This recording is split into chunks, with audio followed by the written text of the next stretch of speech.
Hello जी। तो कैसे हैं सारे? थोड़ा लेट हो गया यार मेरे को। एक सेकंड रुकना जरा। वैसे थोड़ा बड़ा कर दूं?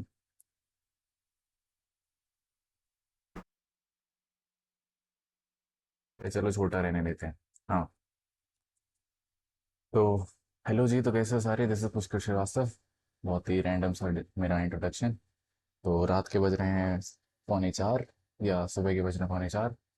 और मैं आपके लिए लेकर आया हूँ unit 1 of EMFT, it is electromagnetic and field theory. तो सबसे पहले तो हम ये देखते हैं कि हम इसमें ऑलमोस्ट ऑलमोस्ट 30 में से, अगर मैं 60 में से अगर मैं तुम्हारी बात करूँ आइडियल केस की, तो आइडियल केस में अगर मैं देखूँ, जस्ट अ सेकेंड। हाँ, आज मेरा पेन चलना चाहिए। एक सेकेंड बस। डिस्क्लेमर है तुम्हारे लिए। डिस्क्लेमर इज कि तुम्हें इस वीडियो को 2.5x पे देखना है। This is the disclaimer. Because मैं बहुत धीरे पढ़ाता है यार, मेरे को ऐसा सुनने में मिला है ना। यार क्या हो जाता है पेन को बार बार।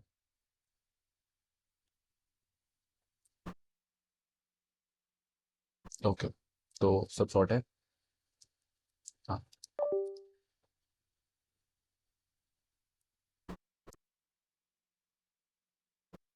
तो मैं कह रहा था, हाँ, तो मैं कह रहा था कि 60 में से तुम्हें कितने मार्क्स चाहिए? देखो, आइडियल केस की अगर मैं बात करूँ तो 60 में से 60 चाहिए होते हैं सबको। तो वो केस थोड़ा इम्पॉसिबल सा है, तो उसके लिए थोड़ा लेट हो गया है। बट मैं अगर तुम्हारी बात करूँ, तुम अभी भी ऑलमोस्ट ऑलमोस्ट 45 to 50 स्कोर कर सकते हो इस सब्जेक्ट में। कैसे? तो उसके लिए तुम्हें क्या करना पड़ेगा? उसके लिए सबसे पहले तुम्हें ये जो मैं वन शॉट प्रोवाइड कर रहा हूँ उसको, और यूनिट 4 को। सबसे पहले तो तुम, अगर तुमने 1 2 3 और 4 अभी तक कुछ भी नहीं पढ़ा, मैं तुमसे कह रहा हूँ सबसे पहले जाओ और यूनिट 4 पढ़ो। उसकी वन शॉट मैंने ऑलरेडी अपलोड कर दी है। बिकॉज वो is, unit 4 is totally independent, वो किसी भी चैप्टर पे डिपेंड नहीं करती है। सिर्फ तुम्हें अपना जो दिमाग लगाना है, और फॉर्मूला शीट वगैरह भी मैंने बनवाई थी, केवल उसको मद्देनजर रखे तुम्हें सॉल्व करने हैं। फिर बात करते हैं 1 2 3। तो हम्म, जा यार, क्लास चल जाओ, क्लास चल जाओ। एक मिनट।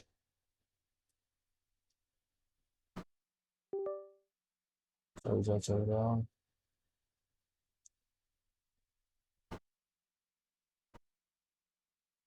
चल रहा है यार।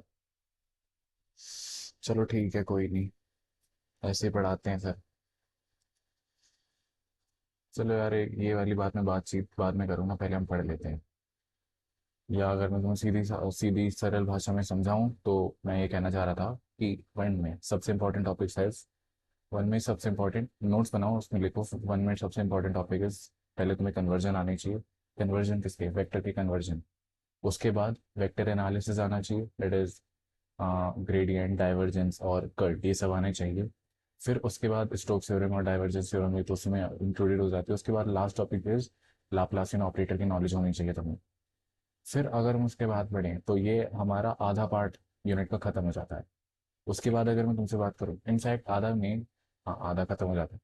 उसके बाद मैं बात करता हूँ तुमसे इलेक्ट्रोस्टैटिक्स की। तो इलेक्ट्रोस्टैटिक्स मोटा मोटा हमारा काफी ज्यादा टाइम खींच रहा होगा, क्योंकि उसमें थोड़ी बहुत चीजें हैं कंसेप्चुअल। और उसमें सबसे important topic is Gauss diversion, Gauss applications. Gauss applications की उसमें डेरिवेशंस आ सकती हैं तुम्हारे एग्जाम्स में, तो वो डेरिवेशंस इंपॉर्टेंट है। बाकी बाकी यूनिट 1 में, हाँ, उसके बाद तुम्हारा Laplace and Poisson equation important है।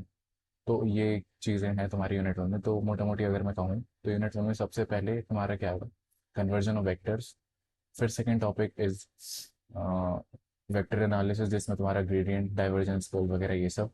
Third most important topic is तुम्हारा लाप्लासियन ऑपरेटर का क्वेश्चन आ सकता है, वैसे उसमें हो जाएगा वेक्टर एनालिसिस में। Third topic is electrostatics. Electrostatics में तुम्हारे वहीं कुछ कुछ फॉर्मूले, फिर मतलब क्या कहते हैं, तो चार्ज डिस्ट्रीब्यूशन, फिर उसके बाद तुम्हारा गॉस लॉ की application, and the last topic is Laplace and Poisson equation. हाँ, मैं जानता हूँ इसके बाद तुम्हारी मेथड ऑफ इमेजेस और बाउंड्री कंडीशंस मैंने स्किप करी हैं। वो क्यों करी हैं? क्योंकि यार प्रैक्टिकली देखी जाए तो उसका क्वेश्चन काफ़ी टाइम से नहीं पूछा गया। हाँ, मिड सेम में पूछा गया था, बट अगर मैं एंड सेम की बात करूँ तो एंड सेम में काफ़ी टाइम से शायद से नहीं पूछा गया है। तो इस तुम्हें पढ़नी है तो ये नोट्स में सब कुछ होगा। मैं ये नोट्स तुम्हें एज इट इज शेयर कर दूंगा। तुम्हें क्या करना है, इन नोट्स को जो मैं बना रहा हूँ, मतलब जो मैं बता रहा हूँ, उसको एज इट इज तुम्हें देखना है, रटना है, जो भी करना है। फॉर्मूले लिस्ट तुम्हें बनानी है अपनी बाकायदा, और खेलते जाना है बस, कुछ नहीं करना। ठीक है, तो चलिए शुरू करते हैं फिर।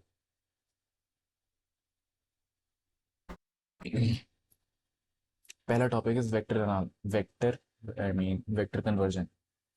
Vector conversion. तो भाई मेरे को एक बात बताओ, सबसे पहले तो अगर मैं तुमसे कहूँ, लेट सपोज तुम्हारे पास ये एक क्वेश्चन आ जाता है, ये वाला फोर्थ का ए दिख रहा है, एक सेकेंड,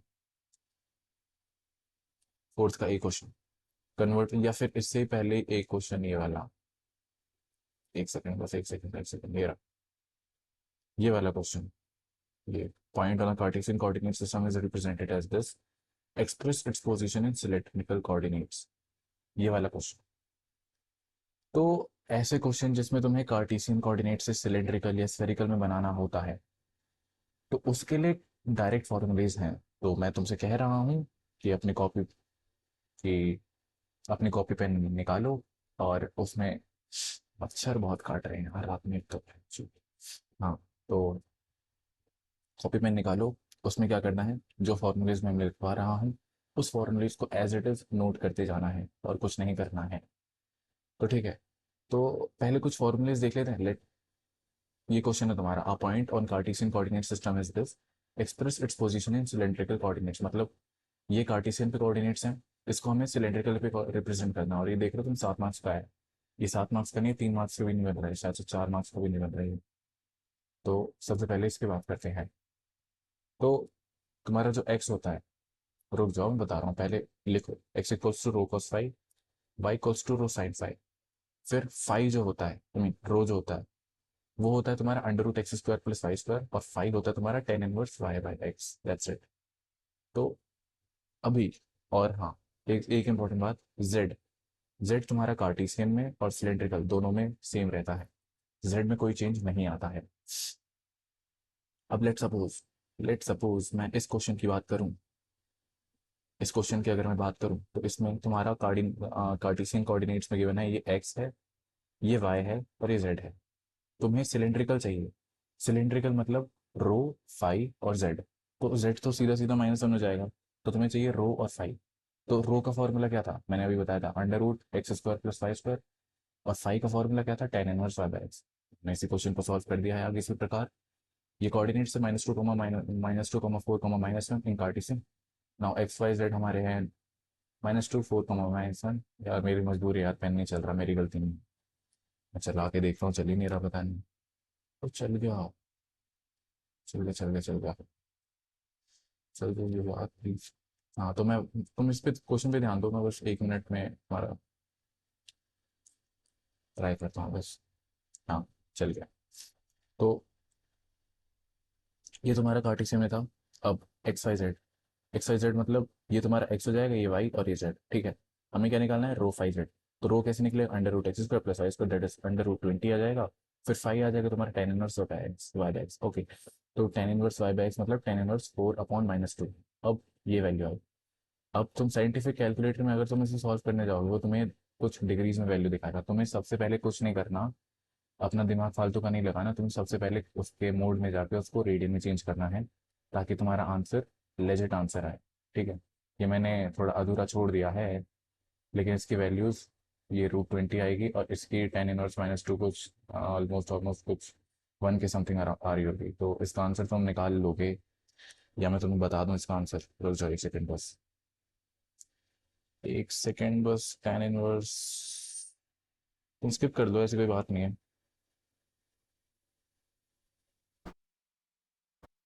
तो यार कैलकुलेटर भी कभी कभी चलता नहीं है मेरा। या वैसे तुम इसका आंसर निकाल लोगे ना यार, मैं फिर भी तुम्हारे लिए आंसर बता देता हूँ। टेन इनवर्स क्या था, टेन इनवर्स -2 था ना। हाँ, तो इसकी वैल्यू आएगी तुम्हारी -1.107।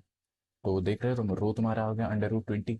√20 मतलब 10 × 2, दैट इज 5, 4√5, आई मीन 2√5। हाँ एग्जैक्टली, 2√5 आ गया तुम्हारा रो, और 5 आ गया तुम्हारा -1.107, और जेड तुम्हारा -1 था। तो ऐसे हम इस क्वेश्चन को सॉल्व कर लेंगे। ठीक है, अब बढ़ते हैं दूसरे प्रकार के सवाल पे, जो कि तुम्हारा मिड सेम में आया था। मैं मिड सेम के सवाल यहाँ पे मैंने ये एक ही सवाल लिया है, क्योंकि ऐसा क्वेश्चन तुम्हारे एग्जाम में एज इट इज आ सकता है। तो ये सवाल लेना मेरे लिए बहुत जरूरी था, और इसके माध्यम से मैं चीजें भी समझाता हूँ। तो लेट सपोज ये है तुम्हारा वो सवाल, दैट इज, इसमें तुम्हारा एफ है। लेट, दैट इज, अब तो पेन चल ही रहा है, अब क्या दिक्कत है। हाँ, ये तुम्हारा एफ है। एफ इज 4 1 है, और 4, ये जो है, हाँ एक एक सेकंड, यहाँ पे तुम्हें कुछ चीजें ध्यान देनी होंगी। 4 1x -2 1y -4 1। आधे लोगों को समझ ही नहीं आता लिखा गया है। तो इसका सीधा मतलब ये है, ये क्या कह रहा है, 4 ax a cap, I mean, हाँ, ax a कैप, फिर ये लिखा है -2 ay ay कैप। नहीं नहीं, शायद से एक सेकंड,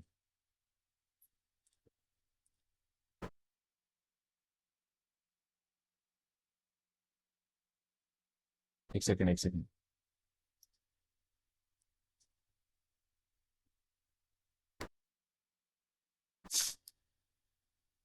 हाँ, तो 4ix, इसको हम कुछ नहीं, तुम्हें ये तो पता है ना, सिंपल से ये मान लेना यार, 2j -4k, ये तो पता है ना। वो तो हमारी कार्टेशियन में रिप्रेजेंटेशन कुछ ही हो जाती है, 4ax कैब -2ay कैब, और फिर -3, आई मीन -4az कैब। ठीक है, रिप्रेजेंटेशन नहीं, तुम्हें मतलब समझ आना चाहिए लिखा क्या है। तो 1 यहाँ पे जहाँ भी दिखे ना, तो मतलब ये x का कोऑर्डिनेट है। तो मैंने लिख दिया 4ax -2ay -4az। ठीक है, तो अब तुम्हें ये जो वेक्टर है, ये तुम्हें वेक्टर गिवन है, ये तुम्हें वेक्टर गिवन है। अब इस वेक्टर की मदद से, आई मीन इस वेक्टर को तुम्हें क्या करना है, सिलेंड्रिकल कोऑर्डिनेट पे कन्वर्ट करना है। और ये तुम्हारे कुछ कोऑर्डिनेट्स गिवन है। तो हम क्या करेंगे, इसके लिए हम बढ़ते हैं अपने मेन फॉर्मूले पे, जो कि है ये रहा। तो देखो, अगर तुम्हें सिलेंड्रिकल से कार्टेशियन, जैसे उसमें क्या था, उसमें तुम्हें सिलेंड्रिकल से कार्टेशियन जाना था शायद से। हाँ, सिलेंड्रिकल से कार्टेशियन जाना था, आई मीन कार्टेशियन से सिलेंड्रिकल जाना था, सॉरी, कार्टेशियन से सिलेंड्रिकल जाना था। क्यों? क्योंकि कार्टेशियन में तुम्हारे एक्स वाई और जेड होते हैं। तो तुम्हें कार्टेशियन से रो फाई रो फाई और जी में जाना था। ठीक है, तो इससे इसमें जाना था। तो अगर हमें कार्टेशियन से सिलेंड्रिकल में जाना होता है, तो उसके लिए हमारी फॉर्मूला होता है ये, नोट करो, ये वाला। ठीक है, फॉर्मूलेज नोट करेंगे और आंसर लाएंगे, बस दिक्कत नहीं है। ठीक है, ये फॉर्मूला है, ये A rho A5 AZ equals to cos 5 - sin 5 0, फिर sin 5 cos 5 0, and then 0 0 1 into AX AY AZ। ठीक है, तो ये वाला फॉर्मूला अगर तुम्हें सिलेंड्रिकल से कार्टेशियन जाना है तो, क्या लिखा है, प्राइम वीडियो फॉर विंडोज, चाहिए ही नहीं मेरे को प्राइम वीडियो फॉर विंडोज। ठीक है, तो ये तुम्हारा कार्टेशियन से सिलेंड्रिकल के लिए हो गया। अब अगर मेरे को सिलेंड्रिकल से कार्टेशियन जाना हो, तो सिलेंड्रिकल से कार्टेशियन जाने के लिए हम क्या करेंगे, AX AY AZ, मतलब इस बारी हम सिलेंड्रिकल कोऑर्डिनेट्स, ये मतलब A5 A रो और AZ गिवन होंगे, हमें निकालने हैं। तो जो हमें निकालना होता है वो हम इधर रखते हैं LHS में, और जो हमें, आई मीन, और जो हमें गिवन होता है वो हम इधर रखते हैं RHS में। ठीक है, अब मैं तुम्हें बताता हूँ ये पहचानते कैसे हैं, ए रो A5 AZ। कुछ नहीं करना, उस क्वेश्चन पे वापस जाते हैं। ठीक है, तो ये फॉर्मूला नोट किया तुमने पहले, ये फॉर्मूला नोट करो, क्योंकि अब मैं इस फॉर्मूले पे वापस नहीं आऊंगा, क्योंकि, है ना। और इवन ये भी, ये जो फॉर्मूलेज मैंने लिखवाए, x = ρ cos 5, y = ρ sin 5 वगैरह, ये भी, इसका भी अभी काम पड़ेगा, बताता हूँ कैसे। ये इस पे वापस आएंगे, रुक जाओ, क्वेश्चन मैंने करवाया था क्योंकि सवाल। हाँ, ये रहा क्वेश्चन शायद से।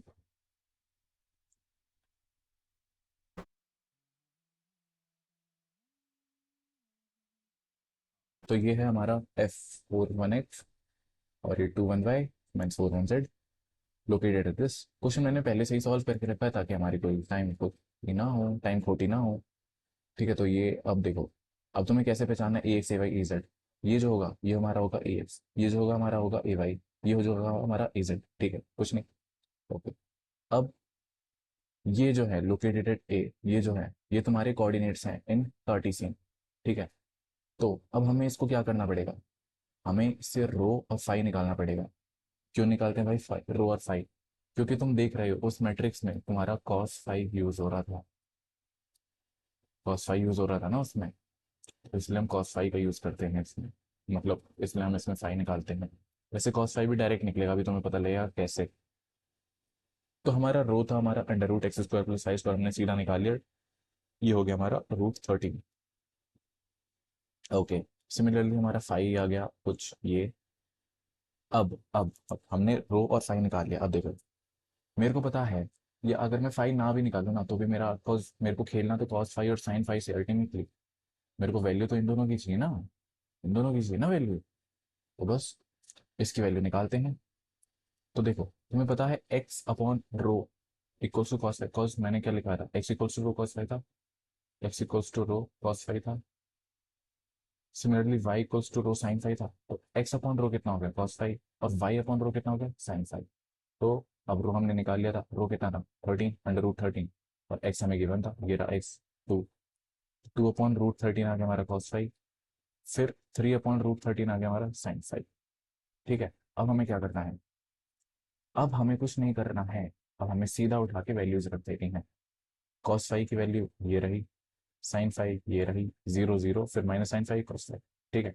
अब ए एक्स ए वाई मैंने क्या बोला था, जो हमें गिवन होता है वो हम इधर रखते हैं। हमें इधर क्या गिवन था, x A Y A ji compare करा था हमने।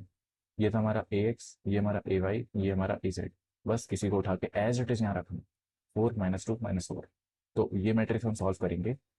मैट्रिक्स सॉल्व करने के बाद हमारा आंसर आ जाएगा ए रो ये, ए फाई ये, एंड ए जेड ये। ओके।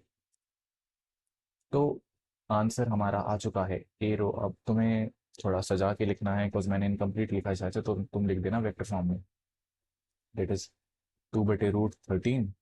तुम भी ये बना देना, और इधर लिख देना रो, फिर लिखना -16/13, फिर 1 बना देना, और फिर लिखना इधर फाइव, और जेड तो तुम्हारा जेड ही होता है। ठीक है।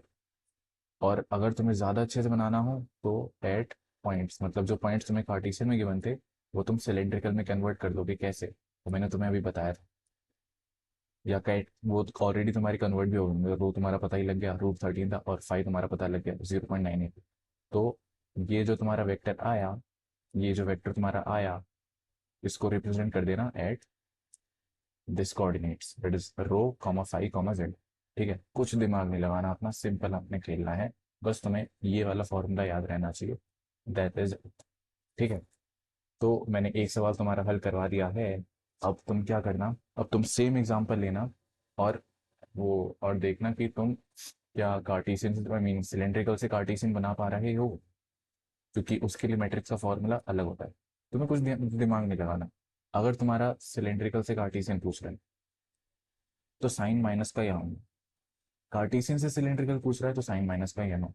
बस इतना दिमाग रख, इतना ध्यान रख। थोड़ा रटने की चीज़ है, रटवाऊंगा अच्छे से काम चलेगा, कोई दिक्कत नहीं। बस कल का आखिरी एग्जाम है, निकालेंगे, कोई दिक्कत नहीं है। तो ये हमारा सवाल हो गया, और इसी के साथ तुम्हारा ये वाला टॉपिक ऑलमोस्ट ऑलमोस्ट खत्म हो गया। बस इसमें स्फेरिकल वाला पार्ट रहता है, तो स्फेरिकल वाला भी रटवा देते हैं। यार इसमें रटने की ही चीज़ें हैं सही बताऊं तो, ये तो प्योरली रटने का है, थोड़ा टाइम लग रहा है मेरे को स्क्रॉल करने में। ठीक है। तो मैंने सिलेंड्रिकल कार्टेशियन कार्टेशियन सिलेंड्रिकल खेल लिया। अब मैं खेलता हूँ स्फेरिकल टू सिलेंड्रिकल और स्फेरिकल टू कार्टेशियन। ठीक है। तो एक सेकेंड, हाँ ये रहा स्फेरिकल। स्फेरिकल में क्या होता है, ध्यान दो। स्फेरिकल में रो जो होता है वो तुम्हारा r sin θ होता है, लिख लो, अभी बॉक्स बना के लिख लो बस। और जी होता है तुम्हारा r cos θ, जी या जेड कुछ भी बोल रहा है, जेड इक्वल्स टू होता है तुम्हारा r cos θ। ठीक है। तो r हमारा क्या हो गया, under root z² plus rho square. ठीक है। कुछ नहीं दिमाग लगाना, ये मैंने बताया और ये मैंने बताया, उसमें इसमें जो स्फेरिकल के केस में जो होता है ना, स्फेरिकल के केस में जेड की वैल्यू अलग हो जाती है। फिर हमारा जो आर आएगा, तुम खुद देख लो, अगर तुम आर को इधर आर को इधर अगर तुम दोनों साइड स्क्वायर करोगे, ठीक है, दोनों साइड स्क्वायर करके ऐड करोगे, तो आर स्क्वायर कॉमन आ जाएगा, sine square theta plus cos square मतलब 1 हो जाएगा, और ये रो स्क्वायर प्लस जेड स्क्वायर, तो आर हो जाएगा तुम्हारा Z square plus rho square. कोई दिक्कत नहीं। अब तुम्हें पता है रो क्या था, रो तुम्हारा था under under root X square plus Y square, तो रो स्क्वायर क्या हो जाएगा, X square plus Y square. तो टेक्निकली मैं ये कहना चाहता हूँ, आर जो हो गया वो तुम्हारा हो गया X square plus Y square plus H square, that is it. अब स्फेरिकल के केस में ना, तुम्हारा जैसे सिलेंड्रिकल के केस में एक्स वाई जेड में खेलते थे, कार्टिसन आई मीन कार्टिसन के केस में हम खेलते थे एक्स वाई जेड, सिलेंड्रिकल के केस में हम खेलते थे फाई रो फाई और जेड। स्फेरिकल के केस में खेलेंगे हम आर थीटा एंड फाई, इसमें खेलेंगे। तो इसमें फाई तो वही होगा, फाई तो तुम्हें निकालना आता है, tan इनवर्स है। थीटा, इसमें आर तुमने सीख लिया, फाई तुम्हें पता है, आर कैसे निकालते हैं ऐसे, फाई तुम्हें पता है, tan इनवर्स है, थीटा पता है। तो थीटा का फॉर्मूला है tan inverse rho by G. अब रो का फॉर्मूला क्या था, X square plus Y square, तो थीटा का सीधा सीधा फॉर्मूला आ गया tan inverse X square under root X square plus Y square upon Z. ठीक है। तो ये थे हमारे कुछ पॉइंट्स। अगर तुम्हें पॉइंट्स गिवन है, let suppose X Y Z given है, तो तुम्हें क्या निकालना है, आर निकालना है, फाई निकालना है और थीटा निकालना है, उससे तुम्हारे कोऑर्डिनेट्स पता लग जाएंगे, नहीं हाँ, कोऑर्डिनेट्स पता लग जाएंगे। अब अगर तुम्हारा वेक्टर का कन्वर्जन है, वेक्टर के कन्वर्जन में यहाँ दिमाग लगाना पड़ता है, क्योंकि इसमें होता है तुम्हारा खेल। और खेल होता है इस प्रकार क्योंकि इसमें तुम्हारी थोड़ी मैट्रिक्स रटनी मुश्किल हो जाती है। देखो ये मैट्रिक्स है किसकी, अगर तुम्हें कार्टीसियन से सिलेंड्रिकल स्फेरिकल में जाना हो, आई मीन स्फेरिकल, हाँ स्फेरिकल की कोऑर्डिनेट्स गिवन आर थीटा जी, आर थीटा जी। इससे तुम्हें अगर इस कार्टेशियन में जाना हो तो ये वाला फॉर्मूला होगा, ये शायद से प्लस का होगा, ये देख लेना प्लस का ही होगा वैसे, मेरे ख्याल से। देख लेना, मैं नोट्स में भेज दूंगा, उसमें फॉर्मूले लिखे होंगे। और हाँ एक मिनट, उसमें शायद से ना ये जो फाई की टर्म है ये होगी, और ये जो थी ये तुम्हें दिखेगा, मतलब जो नोट्स है ना उसमें, उस नोट में तुम्हें ये थीटा दिखेगा जबकि ये फाई है। ठीक है, तो ध्यान में रखना ये लेजेंड ध्यान में रखना, तो जैसे तुम्हारी क्वेश्चन गड़बड़ हो सकते हैं। और वो नोट्स मैंने नहीं बनाए हैं, वो नोट्स किसी के द्वारा मेरे पास आए हैं, तो ये तुम ध्यान में रखना। और बाकी ये इसका ये एकदम शायद से श्योर होगा, बाकी मैं वरना अगर ऐसा कुछ साइन होगा तो मैं बता दूंगा। ठीक है। तो ये फॉर्मूला होता है किसके लिए, अगर तुम्हें स्फेरिकल से कार्टेशियन में जाना हो। सिमिलरली अगर तुम्हें कार्टेशियन से स्फेरिकल में जाना हो तो ये फॉर्मूला होता है। तो यार मैं ये रटवा ही सकता हूँ, मैं तुम्हें इसका प्रूफ नहीं दे सकता, क्योंकि प्रूफ मैंने भी नहीं पढ़ा, टू बी वेरी ऑनेस्ट। पढ़ा होता तो बता भी देता यार। ठीक है, तो ये फॉर्मूलेज हैं, तुम एज इट इज लिखो, आंसर आ जाएगा डायरेक्टली। मैं कह रहा हूँ दीवार पे चिपका लो एक दिन के लिए, सही रहेगा मजाक से हटके। ठीक है, तो अब हमारा एक टॉपिक यहाँ पे खत्म हो जाता है। मैंने क्या बताया अभी तक, मैंने तुम्हें conversion of coordinates from one to, मतलब from Cartesian to cylindrical, cylindrical to spherical, मतलब हाँ सिलेंड्रिकल टू स्फेरिकल। फिर मैंने कन्वर्जन ऑफ वेक्टर्स भी बताए साथ में। कन्वर्जन ऑफ वेक्टर्स मैंने बताया कि मैट्रिक्स बना के तुम कन्वर्ट कर सकते हो वेक्टर्स को भी। ठीक है, तो ये यहाँ पे तुम्हारा ये कंसेप्ट खत्म हो जाता है। और मैं इससे कहूँ तो इससे ऑलमोस्ट ऑलमोस्ट अगर मैं बात करूँ, अगर तुम्हारी किस्मत अच्छी हो गई, जो कि होनी ही है क्योंकि कल का एग्जाम आसान आएगा, तो इससे 5 मार्क्स का क्वेश्चन आ जाएगा फॉर रियल, गारंटीड। ठीक है, प्लस मार्क कर लेना इस पे। अब बढ़ते हैं दूसरे टॉपिक की तरफ, जो कि वह कहता है हमारा वेक्टर एनालिसिस। हाँ, वेक्टर एनालिसिस की बात करते हैं। तो वेक्टर एनालिसिस हमारा क्या कहता है, कुछ नहीं कहता, सिंपल है। तो मैं तुम्हें दिखाता हूँ, तो चलिए लेट मी शो समथिंग। देखो यहाँ पे ये यार ये पॉजिटिव का था, ठीक है, तो पॉजिटिव था, और यहाँ पे कॉस थीटा नहीं, ये फाई है। ठीक है, ये फाई है। तो बार बार ये पता नहीं क्या ड्रॉ पे जाना पड़ता है मेरे को, स्ट्रगल तो है यार, है ना। तो ये फॉर्मूला हो गया तुम्हारा किसका, स्फेरिकल टू कार्टेशियन का। I mean Cartesian to spherical था, कार्टेशियन टू स्फेरिकल था। ठीक है, तो यहाँ पे हमारा एक टॉपिक खत्म हो जाता है। दूसरे टॉपिक की तरफ बढ़ते हैं। ये कुछ क्वेश्चंस गिवन है, अच्छे क्वेश्चंस हैं, तुम्हें ट्राई करने हो तो तुम ट्राई कर सकते हो। मेरे पास थोड़ा समय की कमी है, इसलिए मैं स्किप कर रहा हूँ, क्योंकि मेरे को और भी कंसेप्ट पढ़ाने हैं। और मेरे पापा आ जाएंगे, अभी बस 4 बज रहे हैं। मेरे को बहुत डांटेंगे बिकॉज मैं 4 बजे तक मुझे पढ़ा हूँ। मेरे पापा के अकॉर्डिंग मेरे को 6 बजे उठ जाना चाहिए। तो अगर मैं 5 बजे सोऊंगा तो मेरे को 6 बजे उठना पड़ेगा, जो कि पॉसिबल नहीं है। तो इसलिए अभी उसके बाद मैं बात करूँ, कहाँ गया वेक्टर एनालिसिस, टॉपिक। हाँ, vector analysis, okay. Vector analysis में क्या होता है, सबसे पहले तुम्हें डेल की नॉलेज होनी चाहिए। डेल क्या होता है, I del by del X plus J into del by del Y plus K into del by del जी। ठीक है, तो ये होता है तुम्हारा डेल ऑपरेटर। ठीक है, डेल इसको नेबुला ऑपरेटर भी कहते हैं। ठीक है, और वेक्टर डिफरेंशियल ऑपरेटर भी कहते हैं। तो it is defined as this. अगर तुमसे कोई पूछे कि वेक्टर डिफरेंशियल ऑपरेटर क्या होता है, तो तुम ये बना के आ जाओगे। और इट हैज डायरेक्शन, इसके पास डायरेक्शन होती है, बस आई कैप वगैरह जे कैप वगैरह की कैप, बट मैग्नीट्यूड नहीं होता, मैग्नीट्यूड नहीं होता। ठीक है, तो इसके बाद हम बात करते हैं, मतलब वेक्टर एनालिसिस हो गया, मतलब आई मीन डिफरेंशियल ऑपरेटर क्या होता है। पहले तुम, अगर तुम्हें 1 मार्क्स का क्वेश्चन है, 2 मार्क्स का क्वेश्चन आए, वैसे नहीं आना चाहिए, तो ये आएगा ये। और फिर उसके बाद तुम बोल देना कि उसमें मैग्नीट्यूड नहीं होता बट डायरेक्शन होती है। फिर अगर हम बात करें, हाँ, तो नहीं 4 मार्क्स का भी आ सकता है, तो बोल ही कहता मैं। कार्टेशियन में, अब देखो यहाँ पे फॉर्मूले फिर से रटने वाले आ गए हैं। तो फिर से मैं तुम्हें से बोलूंगा, अपनी कॉपी पेन निकालो और उसमें फॉर्मूलेज लिखो अच्छे से। तो पहला नेबुला ऑपरेटर है कार्टेशियन में, is del by del X into A cap X plus del by del Y into A cap Y plus del by del Z into A cap Z. ये केवल representation है, वरना change तो ये आई जे के में ही हुआ है। ये आई हुआ करता था वहां पे, ये जे हुआ करता था और ये के हुआ करता था। फिर सिलेंड्रिकल की बात करें तो सिलेंड्रिकल में del by del rho into A cap rho, फिर प्लस 1/रो। इस बार क्या होता है, इस बार ये 1/रो से डिवाइड हो जाता है। Del by del rho into I mean del by del phi, जो फाइव की टर्म है ना, ये 1/रो से डिवाइड हो जाती है। फिर उसके बाद जेड तो सेम ही रहता है दोनों में। फिर अगर हम बात करते हैं स्फेरिकल की, तो स्फेरिकल में थोड़ा खेलना होता है। स्फेरिकल में ये तो सेम ही रहता है, that is del by del R into A cap R. But यहाँ पे थीटा की टर्म में 1/r से डिवाइड हो जाता है। फिर इसकी टर्म, फाई की टर्म है, वो 1/r साइन थीटा से डिवाइड हो जाता है। तो ये होते हैं हमारे vector differential operator in different system. ठीक है, तो मैं कहूँगा तुम लिखो इसे अच्छे से, बाकी क्वेश्चन अभी सॉल्व करेंगे तो तुम्हें खुद ही नॉलेज लग जाएगा। अब बात करते हैं ग्रेडियंट की।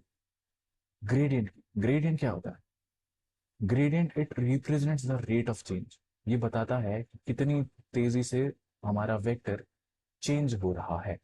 ठीक है, ग्रेडियंट का काम सिर्फ इतना है। अब अगर तुम्हारे पास फिजिकल सिग्निफिकेंस पूछने को आए, तो तुम कुछ ये लिख देना, डेट इज डेल्टा वी, मतलब कुछ अपने आपसे पॉइंट्स बना के लिख देना कि फिजिकल सिग्निफिकेंस इसका ये नहीं है।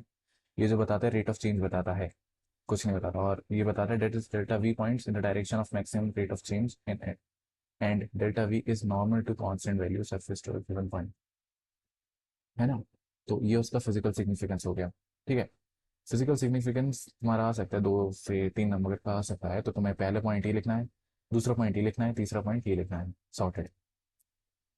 ठीक है, अब ग्रेडियंट की बात करते हैं इन कार्टेशियन सिस्टम। कार्टेशियन सिस्टम कुछ नहीं करना था, ये जो वेक्टर है, ये जो वेक्टर है ना, इस वेक्टर को सीधा सीधा इसमें, अगर लेट सपोज हमारे पास फंक्शन की वैल्यू है, हमारे पास फंक्शन की वैल्यू है 6x² plus 2y² plus 3z²। मेरे से पूछ रहा है वो ग्रेडियंट निकालो। तो मैं क्या करूंगा कि मेरे पास फंक्शन है ना, इस फंक्शन को पहले मैं क्या करूंगा, कुछ नहीं है, इस फंक्शन को मैं पहले x के रिस्पेक्ट में डिफरेंशिएट करूंगा, फिर y के रिस्पेक्ट में डिफरेंशिएट करूंगा, फिर z के रिस्पेक्ट में डिफरेंशिएट करूंगा। मेरे पास, और फिर उन तीन, और फिर क्या कहता है, मतलब अगर मैं x के टर्म्स में डिफरेंशिएट करूंगा, तो उसके बाद उसके पास मेरा आएगा a कैप x, y के टर्म्स में a कैप y, z के टर्म्स में a कैप z। ठीक है, तो ये कहता है हमारा सिंपल ग्रेडियंट। फिर सिलेंड्रिकल के केस में बात करूँ तो D V by del rho, I mean del V by del rho into A cap rho plus, वहां से मैंने बताया था 1/रो से डिवाइड होता है, तो 1/रो into del V by del rho into A cap phi, I mean del V by del phi है ये, और ये a cap phi plus del V by del Z into A cap Z. ठीक है, तो सिलेंड्रिकल का हो गया। अब स्फेरिकल में 1/r से डिवाइड होता है बस, यहाँ पे मैंने 1/r से डिवाइड कर दिया, और इसमें 1/r, और जो जेड की टर्म है वो 1/r साइन थीटा से डिवाइड होता है, मतलब जेड की नहीं, थीटा फाइव की टर्म। तो ये फाइव की टर्म हो गई। ठीक है, अब बढ़ते हैं आगे। ग्रेडियंट हो गया ना तुम्हारा, ग्रेडियंट ग्रेडियंट हो गया ना तुम्हारा। मैं कह रहा हूँ अभी तुम केवल रट दो चीजों को। ठीक है, बस कल ही की बात है, तो तुम्हें अगर मैं समझाने बैठ गया तो भाई ये चैप्टर खत्म होते होते 10 बज जाएंगे सुबह के। बस 5 बज गए हैं ऑलमोस्ट, ऑलमोस्ट नहीं, 4:30 बज रहे हैं। ठीक है, तो अब बात करते हैं डाइवर्जेंस की। डाइवर्जेंस क्या कहता है? ग्रेडियंट समझ गए ना। अभी अगर तुमने फॉर्मूलेज लिख लिए हैं तो ठीक है, नहीं लिखे तो ये लिख लो पॉज करके या कुछ भी करके। फिर हम क्या करेंगे, हम इसके बाद क्वेश्चन सॉल्व करेंगे, उसके बाद तुम्हें थोड़ी सी नॉलेज होने लग जाएगी। ठीक है, अब बात करते हैं डाइवर्जेंस की। तो डाइवर्जेंस क्या होता है? It gives the rate per unit volume at which the physical entity is issuing from that point. मतलब क्या है? ये मेरे को, लाइक लेट से अगर मैं बात करूं तो इट मीन्स, मतलब हमारा जो भी एक पॉइंट है, पर्टिकुलर पॉइंट है, वो एक फिजिकल एंटिटी, मतलब इट्स लाइक वो एक पर्टिकुलर पॉइंट से किस रेट से चेंज हो रहा है। ठीक है, ये कहता है हमारा डाइवर्जेंस।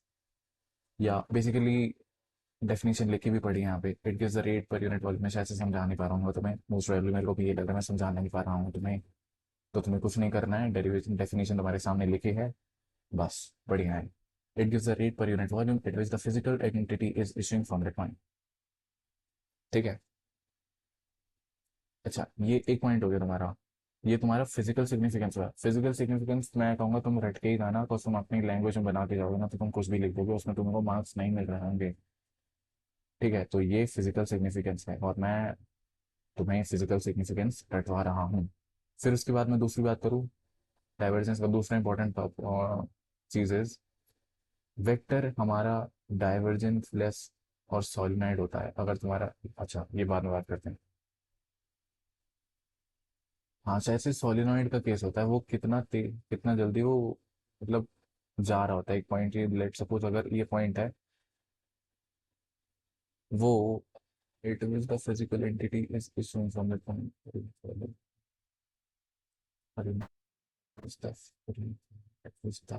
हाँ, तो एक पर्टिकुलर फिजिकल एंटिटी एक पर यूनिट वॉल्यूम से कितनी तेजी से जा रही है, एक पर यूनिट में एक physical entity per unit volume से कितनी तेजी से जा रही है, उसको हम कहते हैं डाइवर्जेंस। ठीक है, या तुम्हें अभी भी समझ नहीं आया होगा तो डाइवर्जेंस क्या होता है? डाइवर्जेंस ये एक पॉइंट है, ये ये ये ये मैंने तुम्हें केवल समझाने, बिकॉज ये जो मैंने डेफिनेशन मैंने यहाँ पे नोट्स में लिखी है, मतलब किसी ने लिखी है, वो मैं समझा नहीं पा रहा हूँ। तो तुम डाइवर्जेंस का सीधा मतलब समझ सकते हो। डाइवर्जेंस मतलब एक पॉइंट से निकलना, कन्वर्ज मतलब डाइवर्ज करना, दैट इज ये and ये पुरानी, मेरे को नहीं समझ आया भाई क्या लिखा है इसमें। ठीक है, तो ये डाइवर्ज हो गया, ये डाइवर्ज हो गया, ये तो डाइवर्जेंस का मतलब यही होता है। ठीक है, अब बात करते हैं इसके, वही यहाँ ये देखो इसका फिजिकल सिग्निफिकेंस में, it is a measure of how much a field diverges at a given point. हाँ, मैंने यही बताया कि एक पर्टिकुलर फील्ड एक पॉइंट से कितनी तेजी से डाइवर्ज हो रही है, उसको हम कहते हैं डाइवर्जेंस। उसकी मेजरमेंट को कहते हैं डाइवर्जेंस। ठीक है, अब कार्टेशियन में बात करें तो डेल डॉट वी। अब देखो मैं तुम्हें यहाँ पे एक चीज बताना चाहूंगा, अगर मैं ग्रेडियंट की बात करता था तो ग्रेडियंट में डेल वी होता था, मतलब सिंपली जो हमारा फंक्शन होता था वो डिफरेंशिएट हो जाता था। इसमें क्या है, इसमें डॉट प्रोडक्ट लिया है मैंने, डॉट प्रोडक्ट लिया है, मतलब del dot V equals to del V X by del X plus del V Y by del Y plus del V Z upon del Z. ठीक है, तो अगर मैं कहूँ, सबसे इंपॉर्टेंट बात तो पहले मेरी ये सुनो कि ये तुम्हारी डायरेक्शन लेस होगा, ये एक स्केलर क्वांटिटी होगी तुम्हारी। ठीक है, अगर मैं इसमें कहूँ, इसमें तुम्हारे ये जो वेक्टर्स आ जाते थे, ए कैब एक्स, ए कैब वाई, ए कैब जेड, इसमें तुम्हारे वेक्टर्स नहीं आएंगे। क्या आएंगे? जो लेट सपोज तुम्हारा कोई फंक्शन गिवन होगा, लेट सपोज अगर मैं इसी की बात करूँ, इसमें कोई फंक्शन गिवन है, इसको एक्स के रिस्पेक्ट में डिफरेंशिएट करना है, फिर उसकी वैल्यू लिखनी है, फिर वाई के रिस्पेक्ट में उसकी वैल्यू, फिर जेड के रिस्पेक्ट में, और फिर तुमको पर्टिकुलर एट पॉइंट भी गिवन होगा, लाइक 1 2 3। अगर मैं इसी की बात करूँ, इस फंक्शन का मेरे को डाइवर्जेंस निकालना है, तो पहले मैं क्या करूँगा, पहले मैं इसका 2x आएगा, मीन एक्स के रिस्पेक्ट में किया 2x आया, फिर वाई के रिस्पेक्ट में किया 4y आया, फिर जेड के रिस्पेक्ट में किया तो मेरा आया 6z। ठीक है। अब ये तो मेरा आ गया। अगर मैं को ग्रेडियंट निकालना होता तो मैं सिंपल यहाँ पे ए कैब एक्स, ए कैब वाई और ए कैब जेड लिख देता। बट क्योंकि मेरे को डाइवर्जेंस निकालना है, तो पर्टिकुलर मेरे को क्वेश्चन में गिवन होगी कुछ values, that is let suppose मेरे ये पॉइंट्स हैं 1 2 3। तो 1 हो जाएगा एक्स, 2 हो जाएगा वाई और 3 हो जाएगा जेड। तो इस केस में तुम्हारा डाइवर्जेंस की वैल्यू आएगी 2 × 1 प्लस 4 × 2 प्लस 3 × 6, आई मीन 6 × 3। ठीक है। तो दो दो दो एकम दो, चार दूनी आठ और छः तीन 18, 18 8 और 18 10 28। दिस आंसर आ जाएगा तुम्हारा 28। मेन बात है तुम्हें समझ आना चाहिए क्या हो रहा है और क्या नहीं हो रहा है। बस थोड़ी पेस बढ़ाता हूँ मैं, अभी काफ़ी कुछ बच रहा है यार हमारा। ठीक है। तो डाइवर्जेंस तो ये फॉर्मूलेज हैं उसके। एक कार्टेशियन में था, फिर सिलेंड्रिकल में वही मैंने बताया। हाँ, सिलेंड्रिकल के केस में अगर मैं वी रो की बात करूँ, तो इसमें 1/रो into del by del rho into rho V rho. तुम्हें इसको कैसे याद करना है? तुम्हें कुछ नहीं देखना। तुम्हें पता है कि अगर हमारा कार्टेशियन के केस में अगर हम सिलेंड्रिकल लिखते थे, तो हम एज इट इज लिखते थे, जैसे del by mean del rho, I mean del of V upon del rho लिखते थे। यहाँ पे स्पेस भी नहीं है यार। Del of V upon del rho लिखते थे, ये लिखते थे ना। तो तुम इसको पहचान सकते हो कि यहाँ पे ना हमने रो से डिवाइड और मल्टीप्लाई कर दिया और कुछ नहीं करा सिलेंड्रिकल के केस में। अच्छा, वैसे रो मतलब मैं पहचानने के लिए बता रहा हूँ, असल में रो डिवाइड और मल्टीप्लाई नहीं होते। ये अलग चीज़ है और ये अलग चीज़ है, बिकॉज ये डिफ्रेंशिएट हो रहा है, वो मल्टीप्लाई होकर डिफ्रेंशिएट हो रहा है और उसके बाद डिवाइड हो रहा है। तो ये दोनों अलग अलग चीज़ें हैं। ठीक है। पहले फंक्शन की वैल्यू सॉल्व होगी, उसके बाद डिवाइड होगा। तो सिलेंड्रिकल के केस में ये आ गया तुम्हारा ये। फिर उसके बाद 1/रो into del V phi upon del phi plus del Z, तो तुम्हारे दोनों में सेम होता है। ठीक है। अब स्फेरिकल के केस में बात करते हैं, तो उसमें मैंने तुम्हें पहचान बताई थी कि उसमें इस कार्टेशियन मतलब अगर हम कार्टेशियन के केस में बात करें, हम ग्रेडियंट के केस में बात करें, तो स्फेरिकल में भी तुम्हारा एज इट इज रहता था। अब तुम्हें डाइवर्जेंस के केस में कैसे पहचानना है, यहाँ पे आर स्क्वायर, यहाँ पे आर स्क्वायर, मतलब दोनों डिवाइड और मल्टीप्लाई होगा। बट वहीं पहचानने के लिए बता रहा हूँ, ये दोनों एक्चुअल में नहीं होते हैं। उसके बाद मैं बात करता हूँ, इसमें भी R sine theta upon del by del theta into sine theta V theta plus, बस एक मिनट, रबड़ कहाँ है? रबड़ रबड़ रबड़,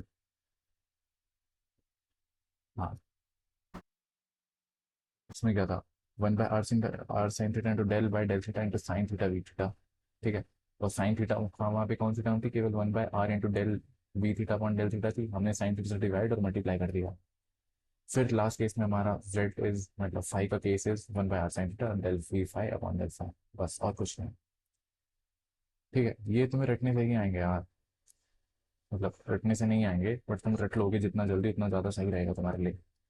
अब डाइवर्जेंस थ्योरम पे आते हैं। तो divergence theorem is total outward flux total outward flux through any closed surface of a vector is equal to volume integral of divergence of that vector।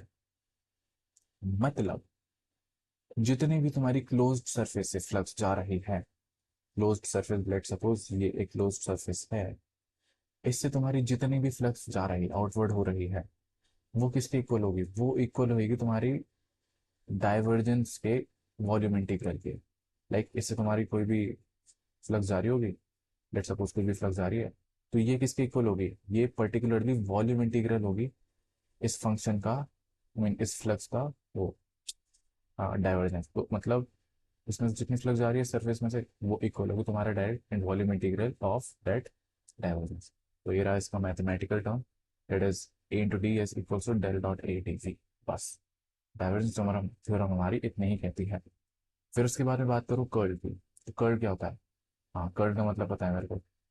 Curl let suppose ये है लकड़ी, लकड़ी की काटी, आटी में घोड़ा, ये पानी है, ठीक है। तो कर्ल इज डिफाइंड एज ये, उसको मैं थोड़ा फोर्स दूंगा तो ये कितनी ज़्यादा घूमेगी, उसका मेजरमेंट। इसको मैंने फोर्स दिया तो ये कितनी ज़्यादा घूमी, उसका मेजरमेंट।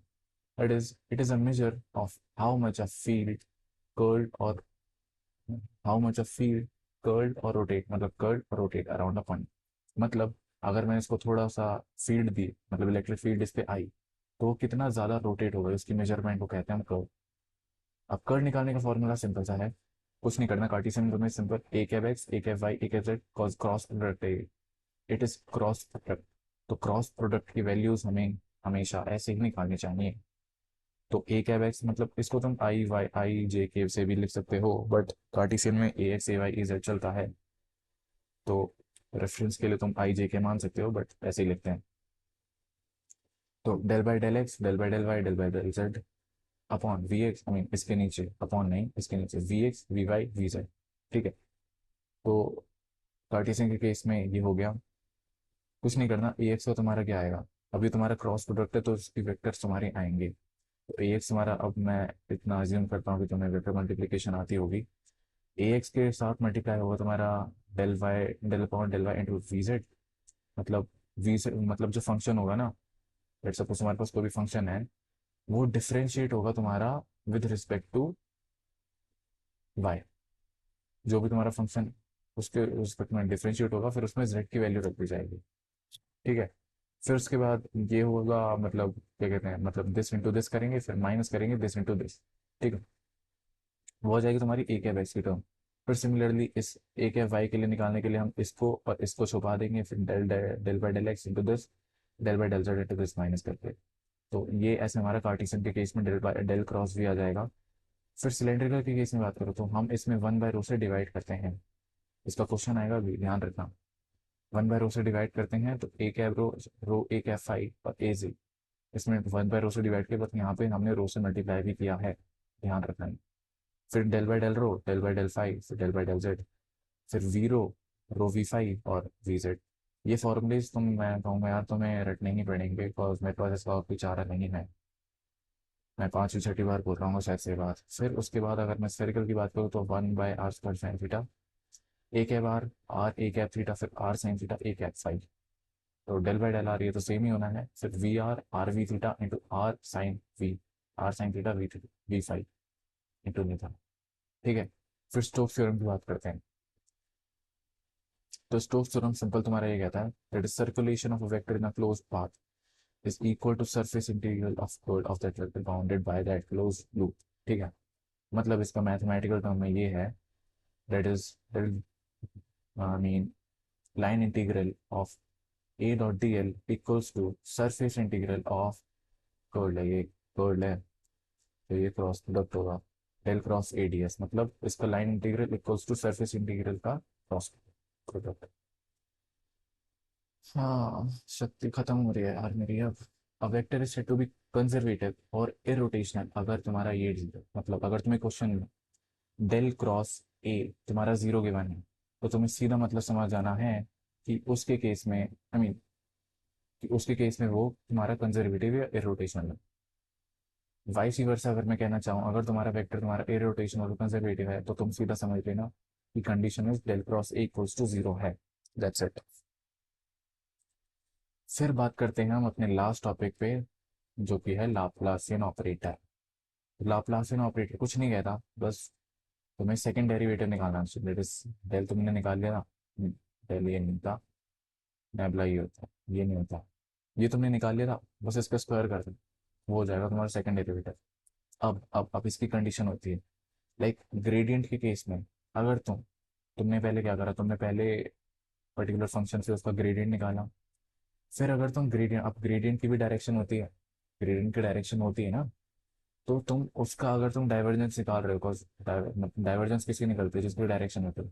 अब अल्टीमेटली ग्रेडियंट की तो डायरेक्शन है, तो उसका डाइवर्जेंस भी निकल सकता है, तो उस केस में तुम्हारा डेल स्क्वायर आ जाएगा। तो उस पहले वो ग्रेडियंट निकला, पहले डेल डेल की टर्म आई, फिर उसके बाद वापस से डाइवर्जेंस निकला, वापस से डेल। तो इस केस में हम, हमारा जो डाइवर्जेंस आएगा तो वो हमारा आएगा स्केलर।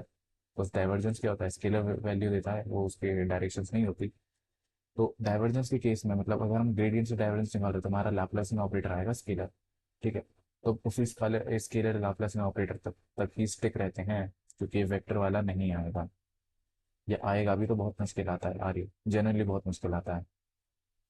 वैसे अगर आएगा भी तो देख लो ना, कर्ल के केस में डाइवर्जेंस और कर्ल निकाल सकते हैं।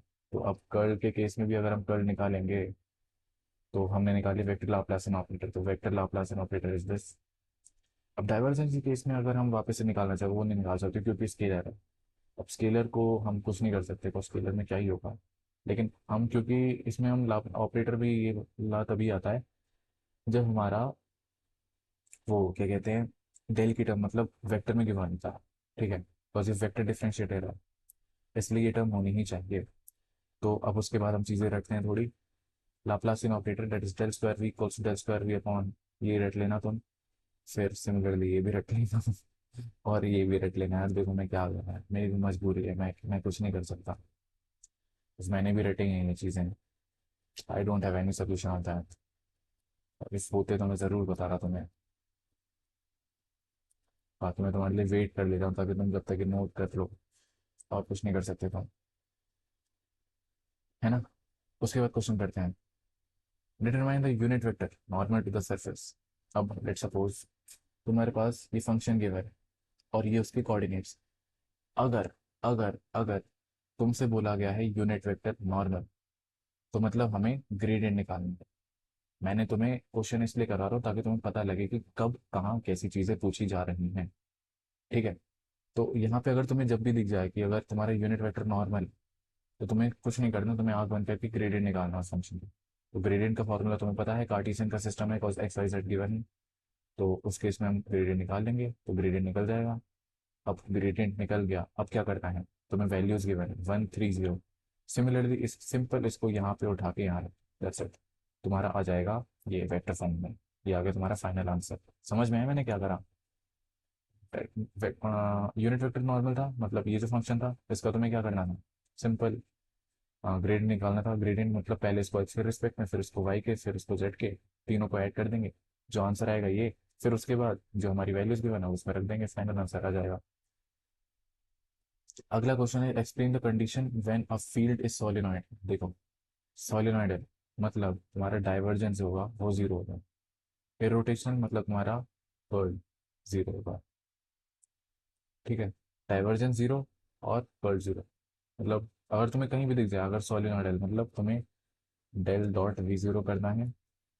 अगर तुम्हें कर्ल जीरो दिख जाए तो तुम्हें करना है del cross V equals to zero, बस और कुछ नहीं करना। सिंपल। अब इसमें तीसरे क्वेश्चन में गिवन वेक्टर फंक्शन ये है, ये है, ये है। हमें क्या करना है, C1 C2 C3 if A is irrotational. Irrotational मतलब ये वाली कंडीशन इसमें फॉलो होगी, that is del cross V equals to zero. तो कुछ नहीं करना, हमें अब पता है कि अब तुम देख सकते हो यहाँ पे एक्स वाई जेड के टर्म्स में, मतलब ये कार्टेशियन, कार्टेशियन सबसे इजी। आइडियल केस में तुमसे कार्टेशियन में ही पूछेंगे, बट फिर भी अगर तुमसे स्फेरिकल या फिर सिलेंड्रिकल में पूछ लिया तो मैंने तुम्हें उसके फॉर्मूलेज लिखवा दिए हैं। अब to determine if it's rotational that is equals to zero होगा, मतलब हमें इसकी वैल्यू वो इक्वल्स टू जीरो रखना है, उसके बाद हमें C1 C2 C3 की वैल्यूज मिल जाएंगी। ठीक है। तो ये मैंने बनाया, और उसके बाद आपसे मैंने कंपेयर करके जो ए कैब है इसका, ये इसका कोफिशिएंट, फिर ए कैब वाई का कोफिशिएंट, फिर ए कैब जी का कोफिशिएंट। ठीक है। अब मैंने कुछ ना कुछ करके तोड़ मरोड़ करके ए कैब एक्स इंटू दिस करके, मतलब जो भी मैंने क्या कहते हैं इसको सॉल्व किया, तो मेरे पास आया अल्टीमेटली ये C3 - 3 A cap X plus equals to zero. Compare अगर करेंगे, फिर इसका आंसर शायद से ना मेरे को गलत लग रहा है। तो C2 तो जीरो ही आएगा इसमें ना हर केस में। लाइक जीरो कैसे आएगा, ये जीरो हो, ये जीरो हो और ये जीरो हो। जीरो कैसे आएगा, zero plus zero plus zero, ऐसे जीरो आ जाएगा तुम्हारा। तो इसको जीरो बनाने के लिए C3 - 3 मतलब C3 तुम्हारा 3 आएगा, जीरो नहीं आएगा। फिर C1 - 1 इक्वल जीरो बनाने के लिए C1 तुम्हारा 1 आएगा, और C2 तो तुम्हारा जीरो है, मतलब इसमें इसकी वैल्यू जो है वो 3 आएगी। ठीक है। अब बात करते हैं अपने, हाँ हाँ, अगर तुम्हारे सोलिनॉइडल होता, हाँ डिटरमाइन द कांस्टेंट C4।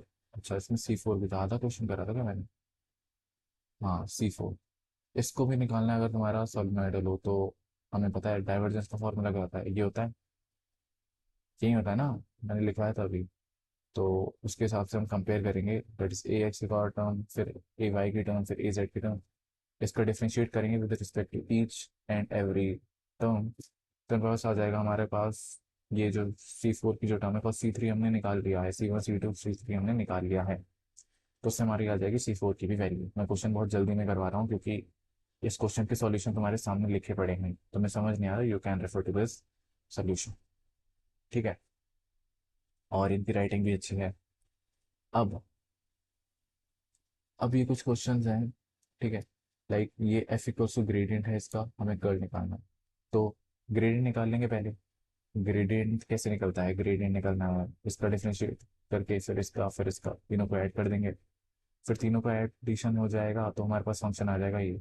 अब इसका कर्ल निकालना है, तो curl A X A Y A G del del del X del by del Y del by del Z, इसकी टर्म यहाँ पे, इसकी टर्म यहाँ पे, इसकी टर्म यहाँ पे, बस फिर क्रॉस मल्टीप्लाई करेंगे मैट्रिक्स फॉर्म में, मीन वेक्टर फॉर्म में मल्टीप्लिकेशन करेंगे तो ये आ जाएगा तुम्हारे पास फाइनल आंसर 0। ठीक है, अब लाप्लासियन ऑपरेटर का भी क्वेश्चन आ गया है। Find the Laplacian of the scalar vector field v equals to rho rho sine phi plus Z square cos square phi plus rho square. अब तुम्हें पता है लाप्लासियन ऑपरेटर मतलब डेल स्क्वायर भी निकालना तुम्हें। तो ये क्या होता है, 1 बाय मैंने लिखा था तुम्हें क्या, वेक्टर फील्ड। अब देख रहे हो तुम, इसमें क्या कहते हैं, इसमें कोई भी तुम्हारी एक्स आई की जेड की टर्म नहीं है, और सिमिलरली तुम ये देख सकते हो इसमें कोई तुम्हारी थीटा की भी टर्म नहीं है। तो मतलब एक्स वाई जी की टर्म नहीं है, मतलब एक कार्टेशियन नहीं है, थीटा की भी टर्म नहीं है, तो मतलब सर्कल नहीं है, तो मतलब किसका बचा, तीनों में से एक बचा, फिर ये सिलेंड्रिकल का बचा शायद से। तो सिलेंड्रिकल के लिए हमने लाप्लासियन लिखा था, that is 1 by rho del by del rho into rho del V upon del S. बस ये फॉर्मूले हैं, मैंने लिखवा दिया था तुम्हें, सिंपल फॉर्मूले में रखना है, आंसर निकल जाएगा आराम से, कोई दिक्कत नहीं है। वेक्टर एनालिसिस इसलिए सबसे आसान चीज़ है, बस इसमें एक चीज़ है, इसमें तुम्हें फॉर्मूलेज मेमोराइज रखनी चाहिए बस। ठीक है, और कुछ नहीं है। तो उसके बाद हमारा ये आंसर आ जाएगा फाइनली। उस क्वेश्चन को तुम खुद से भी सॉल्व कर सकते हो। ठीक है, मैं थोड़ा तेजी में बढ़ रहा हूँ यार, मेरे को पता है, क्योंकि मेरे को नींद आ रही है यार, 4:30 बज गए, नींद नहीं आ रही यार, हम वेरी एनर्जेटिक। फिर हम बात करते हैं इलेक्ट्रोस्टैटिक्स पे। हाँ, electrostatics, Coulomb's law, Coulomb's law. Okay, तो कुलम्स लॉ हमने पढ़ा था, F equals to K Q one Q two बटे R square into A cap R, ये होती है हमारी डायरेक्शन। तो कुलम्स लॉ कुछ नहीं होता, ये एक चार्ज है, ये दूसरा चार्ज, इस चार्ज को, और ये लेट सपोज ये डिफरेंस, इनके बीच में डिफरेंस है आर।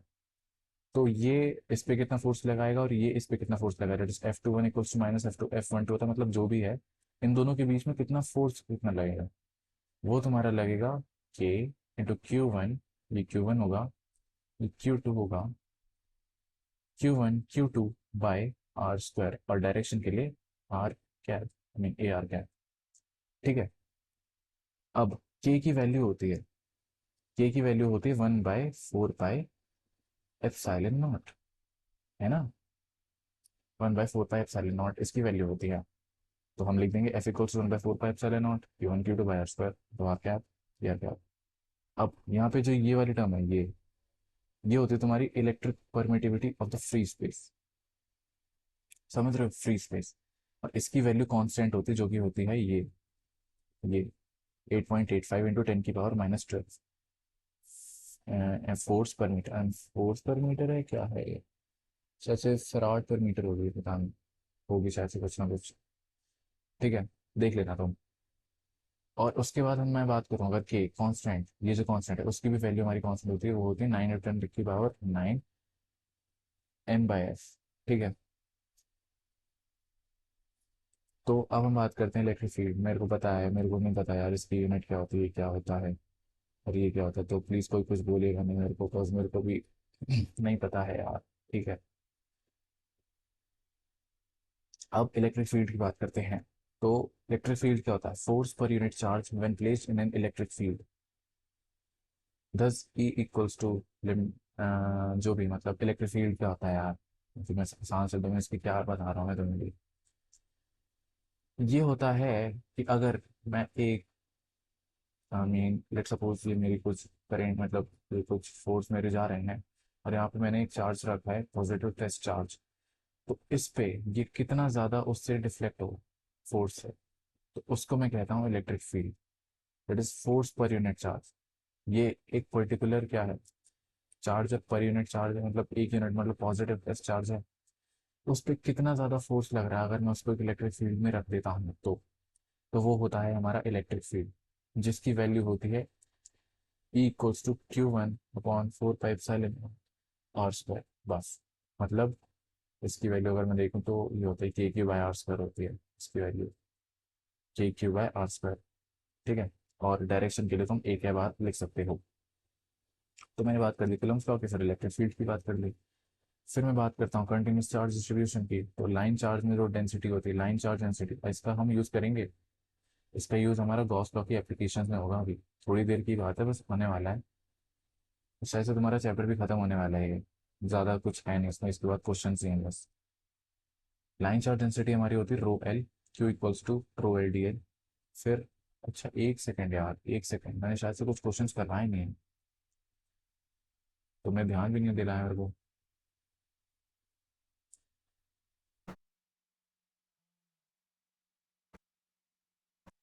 एक सेकंड बस, थोड़ा सा स्क्रॉलिंग।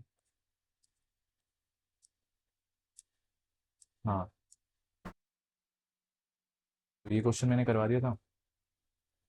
अच्छा, एक क्वेश्चन मेरे पास है ढंग सा। लाइक क्वेश्चन पेपर कहाँ गया, ये रहा क्वेश्चन पेपर। ये देखो, ये रहा question. Given the vector field at A equals to this in spherical coordinates, find curl at this. ठीक है। तो देखते हैं क्वेश्चन क्या पूछ रहा है। क्वेश्चन में हमें क्या गिवन है, हमें वेक्टर फील्ड गिवन है, मतलब हमें पास वेक्टर गिवन है। ठीक है। तो और स्फेरिकल कोऑर्डिनेट्स भी गिवन है, तो स्फेरिकल कोऑर्डिनेट्स में तुम्हारे इसका मतलब मैं ये कह सकता हूँ तुम्हारे पास आर की टर्म होनी चाहिए, और थीटा की टर्म होनी चाहिए, और फाई की टर्म। लेकिन तुम देख रहे हो इसमें आर और फाई की टर्म्स नहीं है, दैट इज थीटा की, तो मतलब ए आर जो होगा वो तुम्हारा जीरो होगा, और ए फाई भी तुम्हारा जीरो होगा। ठीक है। बस ए थीटा की टर्म है, वो है हमारी ये। ठीक है। तो बात करते हैं सवाल संख्या दूसरी पे। कहाँ चले जाता है सवाल मेरा, यही है क्या? नहीं, ये नहीं है। एक सेकंड बस, थोड़ा सा टाइम, थोड़ा सा और टाइम, थोड़ा सा और। आ गया। हाँ, तो हमें ए गिवन था 10r sin θ A theta. That is हमें ए वेक्टर गिवन है, ये रहा। ये हमारी जीरो थी, तो ए आर कैप हमारा जीरो हो गया, तो हमारा एज अ रिजल्ट यही बना। अब हमें कर्ल निकालना है, सिंपल। तो कर्ल का क्या फॉर्मूला होता है, del cross A cap equals to 1/r sin θ, ये फॉर्मूला था। ए कैप आर, और ए कैप थीटा, r sin θ ए कैप थीटा। तो बस ये वैल्यूज रखेंगे, आंसर आ जाएगा अपना। कैसे आएगा वो देखते हैं। ये हमारा आ गया फाइनल आंसर। ठीक है। अब तुम देख रहे हो ये जो टर्म है ना, ये ये वाली टर्म जीरो होगी। क्यों क्यों जीरो होगी, क्योंकि उसमें क्वेश्चन में तुम्हारा वेक्टर गिवन ही नहीं था। सिमिलरली तुम्हारे लाइक वाइज ये टर्म जीरो होगी। तो अगर मैं इसका डिफरेंशिएट करूँ विद रिस्पेक्ट टू दिस, तो जीरो हो जाएगा, और ये भी जीरो हो जाएगा। तो एज अ रिजल्ट ये वाली टर्म जो होगी, क्या कहते हैं, एक सेकेंड, हाँ ये वाली जो टर्म होगी ए आर कैप वाली, ये तुम्हारी जीरो हो जाएगी। ठीक है। अब मैं बात करता हूँ ए फाई की, तो ए फाई की भी जीरो होगी, क्योंकि एज अ रिजल्ट मेरे पास, अगर मैं इसकी बात करूँ, एक है ए फाई, तो ए फाई निकलेगा this into this minus this into this. नहीं नहीं, शायद से ये ए थीटा की टर्म अगर मैं निकालना चाहूँ, this into this minus this into this, अब ये भी जीरो, ये भी जीरो, तो जीरो हो जाएगा सब, वो भी। तो मैंने इसमें क्या किया है, ए फाई मैंने निकाला है। हाँ, ए फाई निकाला है ना हाँ। ए फाई मेरा टर्म आ जाएगा कुछ ये, रुक जाओ रुक जाओ रुक जाओ, सॉरी सॉरी सॉरी, थोड़ा सा भटक गया था मैं। देखो, ये वाली term this into this zero हो जाएगी। ये वाली term this into this zero हो जाएगी। बची कौन सी, ये वाली टर्म। ये वाली टर्म क्योंकि this into minus this into this, अब क्यों ये जीरो नहीं होगी, क्योंकि ये वाली टर्म हमें क्वेश्चन में गिवन है। ठीक है। तो इसलिए ये वाली टर्म जीरो नहीं होगी, और इसको सॉल्व करके हमारा कुछ आंसर आएगा ये, del by del R into R A क्या थीटा माइनस जीरो। अब आर इंटू ए थीटा, अब ए थीटा की वैल्यू थी 10r sin theta into are. अब ए थीटा की वैल्यू ये थी, इंटू आर मल्टीप्लाई हो जाएगा, और इसका डिफ्रेंशिएशन करेंगे विद रिस्पेक्ट टू आर। तो 1/r sin theta into del by del R into 10r² sin theta. अब इसका डिफ्रेंशिएशन करेंगे हमारे विद रिस्पेक्ट टू आर, तो हमारे पास आएगा 20r sin थीटा। अब आर साइन थीटा से आर साइन थीटा कट जाएगा, तो हमारे पास आएगा 20। तो कर्ल आगे कितना, 20 एक है 5। तो देख रहे हो तुम्हारे पास वेक्टर जो गिवन था वो गिवन था तुम्हारे थीटा में, लेकिन तुम्हारा जो कर्ल आया वो तुम्हारा आया 5 में। तो ऐसे खेल जाता है क्वेश्चन हमारा, है ना। अब उसके बाद मैं बात करूं, एक सवाल और था शायद से। हाँ यार, क्वेश्चन कहाँ चले जाता है एक तो। हाँ, तो क्वेश्चन ये रहा, लेट सपोज ये वाला क्वेश्चन हम देखते हैं।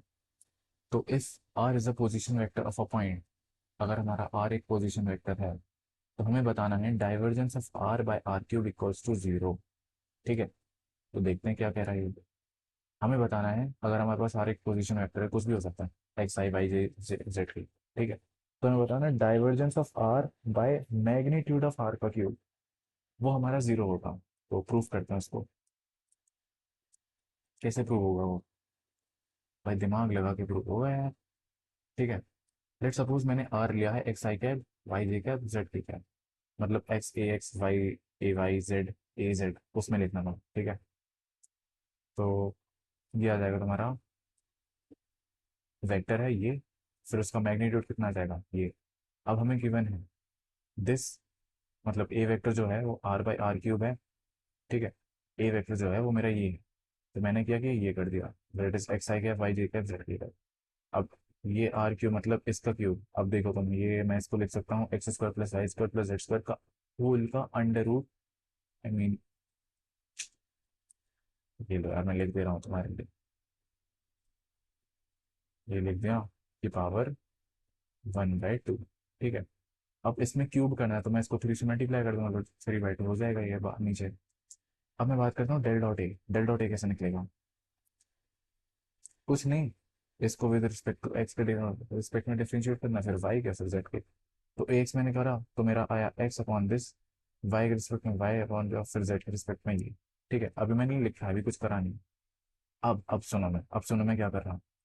अब मैं लेट कर रहा हूँ क्योंकि मेरे को आसान बनाना है इस सवाल को, इस सवाल को मेरे को आसान बनाना है। तो मैं इसको लेट कर रहा हूँ आर स्क्वायर के, आर स्क्वायर के इसको मैं लेट कर रहा हूँ। तो मेरे पास तुम देख रहे हो, इसको अगर मैं लेट कर रहा हूँ आर, तो मेरे पास मॉड आर जो होगा वो आर हो जाएगा, क्योंकि इसको मैंने आर के लेट किया, तो आर इक्वल्स टू ये हो जाएगा, ठीक है। तो आर इक्वल्स टू ये। अब क्या करना है, del A X upon del X क्या होगा, del by del X into X by R cube. क्यों भाई, एक्स बाय आर क्यूब क्यों करेंगे, क्योंकि भाई एक्स अपॉन आर क्यूब ना, देखो 1/2, इसको मैंने आर ले लिया, इसको मैंने सिंपली आर ले लिया। ओके, मैं समझ गया तुमको कहाँ कंफ्यूजन हो रही होगी। हाँ, इसको मैंने आर स्क्वायर लिया था, हाँ, तो आर जो भी है तुम समझ आ गया होगा शायद से। ठीक है, तो X upon R cube del by del X of X by R cube करेंगे, क्यों, क्योंकि यहाँ पे एक्स था, तो इसको हमने आर लिया था, तो आर का क्यूब हो जाएगा ये। तो पता लग गया ना कि ऐसे किया था मैंने, इसका जो रूट था उसको मैंने लिया था आर, तो उसका अगर मैं क्यूब करूँ तो आर क्यूब हो जाएगा, ठीक है। तो del by del X R cube, फिर उसको मैं क्या करूँगा, मैंने क्या किया, इसका डिफरेंशिएशन किया, differentiation with respect to X, ठीक है। तो डिफरेंशिएशन का फॉर्मूला होता है बी डी, अगर तुम्हारा क्वेश्चन रूल गिवन होता है तो क्वेश्चन रूल में होता है B D A minus A D B.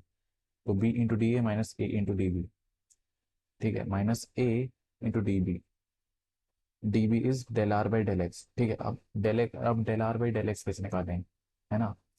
तो del R by del X कैसे भी निकल जाएगा, ऐसे निकलेगा del R by del X, ऐसे मैंने निकाला भी होगा, हाँ ये निकाला है, सब कुछ गिवन है भाई, सॉल्यूशन में तुम्हें कोई दिक्कत नहीं होगी। और अपॉन कर देंगे इस पे स्क्वायर, समझ रहे हो ना मैंने डिफरेंशिएशन कैसे किया इसका। मेरे को बस इसकी टर्म चाहिए, अब इसकी टर्म देखो मैं इसे निकालता हूँ, del R by del X निकालना है, वो निकालेंगे तो मेरे को पता है, क्योंकि आर स्क्वायर जो होता है वो मेरा ये है, जो मेरा आर स्क्वायर मैंने लेट किया था वो ये था। अब अगर मैं इसको डिफ्रेंशिएट करता हूँ विद रिस्पेक्ट टू एक्स, तो मेरा आ जाएगा 2r del R by del X, है ना। 2r del R by del X आ जाएगा। तो del R by del X कितना आ जाएगा, अगर मैं इसको विद रिस्पेक्ट टू इसको डिफरेंशिएट करूँ तो मेरा ये जाएगा 2x, और यहाँ पे 2r del R by del X से 2 से 2 खत्म हो जाएगा, तो मेरा del R by del X आ जाएगा एक्स बाई आर। तो मैंने क्या किया, मैंने इसको उठा के यहाँ रख दिया, तो मेरी ये टर्म बन गई, और फाइनली मेरी del A X by del X मेरी ये टर्म बन गई, ठीक है। सिमिलरली मैं क्या करूँगा, मेरा ए वाई भी यहीं आएगा, बिकॉज दोनों में मतलब दोनों कोफिशिएंट सेम है। वो एक्स की तरह वो भी था, और वाई भी उसी की तरह एक्स की तरह, और इवन जेड भी उसी की तरह है। तो मेरा डेल ए, तुम कुछ नहीं करना, तुम्हें कुछ नहीं करना, तुम्हें क्वेश्चन मैं तुम्हें जहाँ समझा रहा ना, तो उसको वापस से अपने खुद से या तो देख के सॉल्व कर देना है, मेरे से समझ के सॉल्व कर देना, बट कर लेना है सॉल्व, ठीक है, ताकि तुम्हें आइडिया लगे कि कैसे क्वेश्चन आ सकते हैं। तो del A Y by del Y भी निकल गया, और del A Z by del Z भी निकल गया। अब तुम्हें क्या करना है, सिंपल इसका एडिशन कर देना है बस। तो एडिशन करेंगे तो ये प्लस दिस करेंगे, तो एज अ रिजल्ट R5 नीचे है 3 ये। अब देखो वापस से वही टर्म आ गई, X square plus Y square plus Z square. इसको मैंने क्या लेट किया था, आर स्क्वायर। तो 3r² minus 3r², that is this, cancel हो जाएगा तो जीरो आ जाएगा। Hence proof, hence proved. कोई दिक्कत परेशानी, मैं उम्मीद करता हूँ नहीं होगी। बाकी मैं जितना समझा सकता था मैं तो समझा ही रहा हूँ यार, बाकी मैं और कुछ नहीं कर सकता, है ना। तो अब हम बात करते हैं,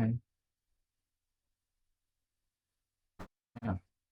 तो मैंने कूलम्ब्स लॉ की बात कर ली थी, अब इलेक्ट्रिक फील्ड इंटेंसिटी की बात करता हूँ। तो ड्यू टू लाइन चार्ज ये होगा, इलेक्ट्रिक फील्ड होगी rho L upon 2 pi epsilon naught rho. Due to surface charge जो इलेक्ट्रिक फील्ड होगा rho S by two epsilon naught. और वॉल्यूम चार्ज ये होगा, ठीक है। ये तुम अभी लिख लो, क्वेश्चन आएगा तो हम सॉल्व करते चलेंगे इसके, वैल्यूज ही रखने का। और इसमें यूनिट में तुम्हारी प्रॉपरली फॉर्मूला बेस्ड है, इसमें केवल 3 या मोस्ट प्रोबेबली 4 डेरिवेशन है इसमें, गॉस एप्लीकेशन की वहीं आ रही होंगी तुम्हारी। और इससे ज़्यादा इसमें इंपॉर्टेंट है नहीं ऐसा कुछ, ठीक है। 5 बजने वाले हैं आज। इलेक्ट्रिक फ्लक्स, इलेक्ट्रिक फ्लक्स क्या होता है, it is a measure of electric field lines passing through any surface, ठीक है। तो अब तुम्हें पता है इलेक्ट्रिक फ्लक्स क्या होता है। लेट सपोज मेरा एक सरफेस है, ये रहा मेरा एक सरफेस, इसमें से मेरी कितनी लाइंस, फील्ड लाइंस पास हो रही है, उसको मैं कहूँगा इलेक्ट्रिक फ्लक्स। वापस से बताता हूँ, ये मेरा सरफेस है, मेरा यहाँ पे कोई करंट से कोई भी सभी सोर्स है जो कि इलेक्ट्रिक फील्ड जनरेट करता है, तो मेरी इलेक्ट्रिक फील्ड पास हो रही है यहाँ से, लाइन्स उसके पास हो गई। तो मेरा इलेक्ट्रिक फ्लक्स यही कहता है कि इस पर्टिकुलर क्लोज्ड सरफेस के थ्रू कितनी लाइंस मेरी पास हो रही हैं, उसको मैं कहूँगा इलेक्ट्रिक फ्लक्स, जो कि मेरा कैलकुलेट होता है psi equals to E dot D s से, ई डॉट डी एस से, बस ई इसका डॉट प्रोडक्ट हो जाएगा, ठीक है। अब अगर मैं इलेक्ट्रिक फ्लक्स डेंसिटी की बात करूँ, तो इलेक्ट्रिक फ्लक्स डेंसिटी हो जाती है तुम्हारी D equals to epsilon naught into E, epsilon naught E, epsilon naught E, ठीक है। अब बात करते हैं गॉस लॉ पे और उसकी एप्लीकेशंस पे। तो बात करते हैं, और ये मैंने बहुत अच्छे से खुद भी पढ़ा है, तो शायद से मैं तुम्हें भी पढ़ा पाऊंगा, ठीक है। हाँ, अब इसमें शायद से लास्ट टॉपिक है शायद से तुम्हारा, नहीं इसके बाद तुम्हारा लाप्लास ट्रांसफॉर्म क्वेश्चन भी है, उसके बाद क्वेश्चन फ्रॉम पोटेंशियल भी है, हाँ थोड़ा बहुत है अभी। तो रुकिए मत, कहीं मत जाइएगा, अभी थोड़ा बहुत टॉपिक्स बच रहा है, जल्दी जल्दी करेंगे, इसे समझ आ जाएगा तुम्हें बड़े प्यार से, बस मैंने बहुत अच्छे से समझाया है, ठीक है। गॉस लॉ क्या होता है, total flux through any close loop is equal to total charge enclosed, मतलब मेरे को बताना है फ्लक्स कितना पास होता है। लेट सपोज ये मेरा पॉजिटिव टेस्ट चार्ज है, मेरे को ये बताना है कि इसमें कितना फ्लक्स जनरेट हो रहा है। तो उसका सीधा साधा फॉर्मूला है, इसमें जितना क्यू है बस वही होगा इसका फ्लक्स बताएगा, that is psi equals to D dot, हमें पता था क्या कहते हैं, जो तुम्हारा क्यू होता है, Q by epsilon, sorry, Sai जो होता है हमारा ई डॉट डी एस होता था, अभी हमने पढ़ा था, ठीक है। अब ये इक्वल होता है क्यू बाय एप्सिलॉन नॉट के, गॉस ने इतना कहा है, गॉस ने सिर्फ इतना कहा है, क्यू बाय एप्सिलॉन नॉट होगा तुम्हारा टोटल फ्लक्स, ठीक, ठीक है। अब अगर मैं इसको इधर भेज दूं, that is E into epsilon not हो जाएगा ये, ई इंटू एप्सिलॉन नॉट। अब ये क्या होता है, ये तुम्हारा होता है डी, हमने अभी पढ़ा था डेंसिटी में। तो साई इक्वल्स टू तुम्हारा सीधा सीधा हो जाएगा line and close integral of D into D D dot D S equals to q enclose. ठीक है, ये हो गई। अच्छा, हाँ, अब ये जो गॉस लॉ होता है, ये है हमारी उसकी इंटीग्रल फॉर्म। तो तुमसे कोई भी अगर पूछे तो गॉस लॉ की इंटीग्रल फॉर्म क्या होती है, तुम बताओगे आ जाओगे ये होती है हमारी इंटीग्रल फॉर्म।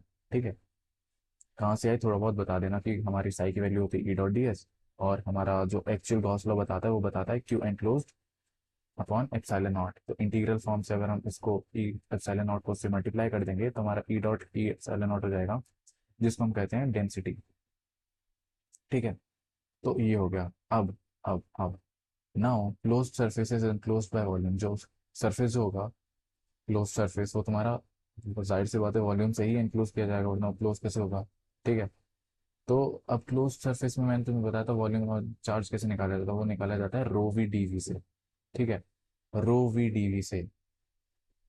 तो मैं कह सकता हूँ, अब क्यों मैंने निकाला था D dot D S equals to rho v d v. अब तुम्हें पता है, मैंने तुम्हें एक चीज़ पढ़ाई थी, वो क्या थी, ये इंटीग्रेशन है, वॉल्यूम इंटीग्रेशन है, इससे ध्यान रखना। ये वॉल्यूम इंटीग्रेशन है प्लस डी वी है यहाँ पे, और ये सरफेस इंटीग्रेशन है प्लस डी एस है यहाँ पे। तो यहाँ पे वी आएगा और यहाँ पे एस आएगा। तो तुम्हें पता है, हमने गॉस डाइवर्जेंस, हमने एक थ्योरम पढ़ी थी गॉस डाइवर्जेंस थ्योरम। उसमें क्या था, उसमें मेरा ए डॉट डी एस जो था वो मेरा डेल डॉट ए बन जाता था। तो अगर मैं उसमें कंपैरिजन करूं तो मेरा डी डॉट डी एस, क्योंकि ये दोनों ये सरफेस है और ये वॉल्यूम इंटीग्रेशन, तो मैं क्या करूंगा इसमें, D dot D S equals to rho v d v को मैं लिख सकता हूँ D dot D S equals to divergence of D. समझ गए, ये कहता है हमारा डाइवर्जेंस थ्योरम। तो अब मैं कह सकता हूँ del dot D into D equals to rho v d v हो जाएगा। ठीक है भाई, तो del dot D equals to rho v हो जाएगा, क्यों, डीवी से डीवी, अब जाहिर सी बात है वॉल्यूम इंटीग्रेशन है, कैंसिल हो जाएगी। तो del dot D equals to rho v. अब इसको हम कहते हैं डिफरेंशियल फॉर्म। तो अगर तुमसे कहीं कहे कि तुम्हें इंटीग्रल फॉर्म बताओ तो तुम ये बताओगे, डिफरेंशियल फॉर्म बताओ तो तुम ये बताओगे। ठीक है, अच्छा, अब इसको हम कहते हैं मैक्सवेल की पहली इक्वेशन भी, इसको, और ये होती है उसकी आह, ये होती है उसकी इंटीग्रल फॉर्म, मैक्सवेल की फर्स्ट इक्वेशन।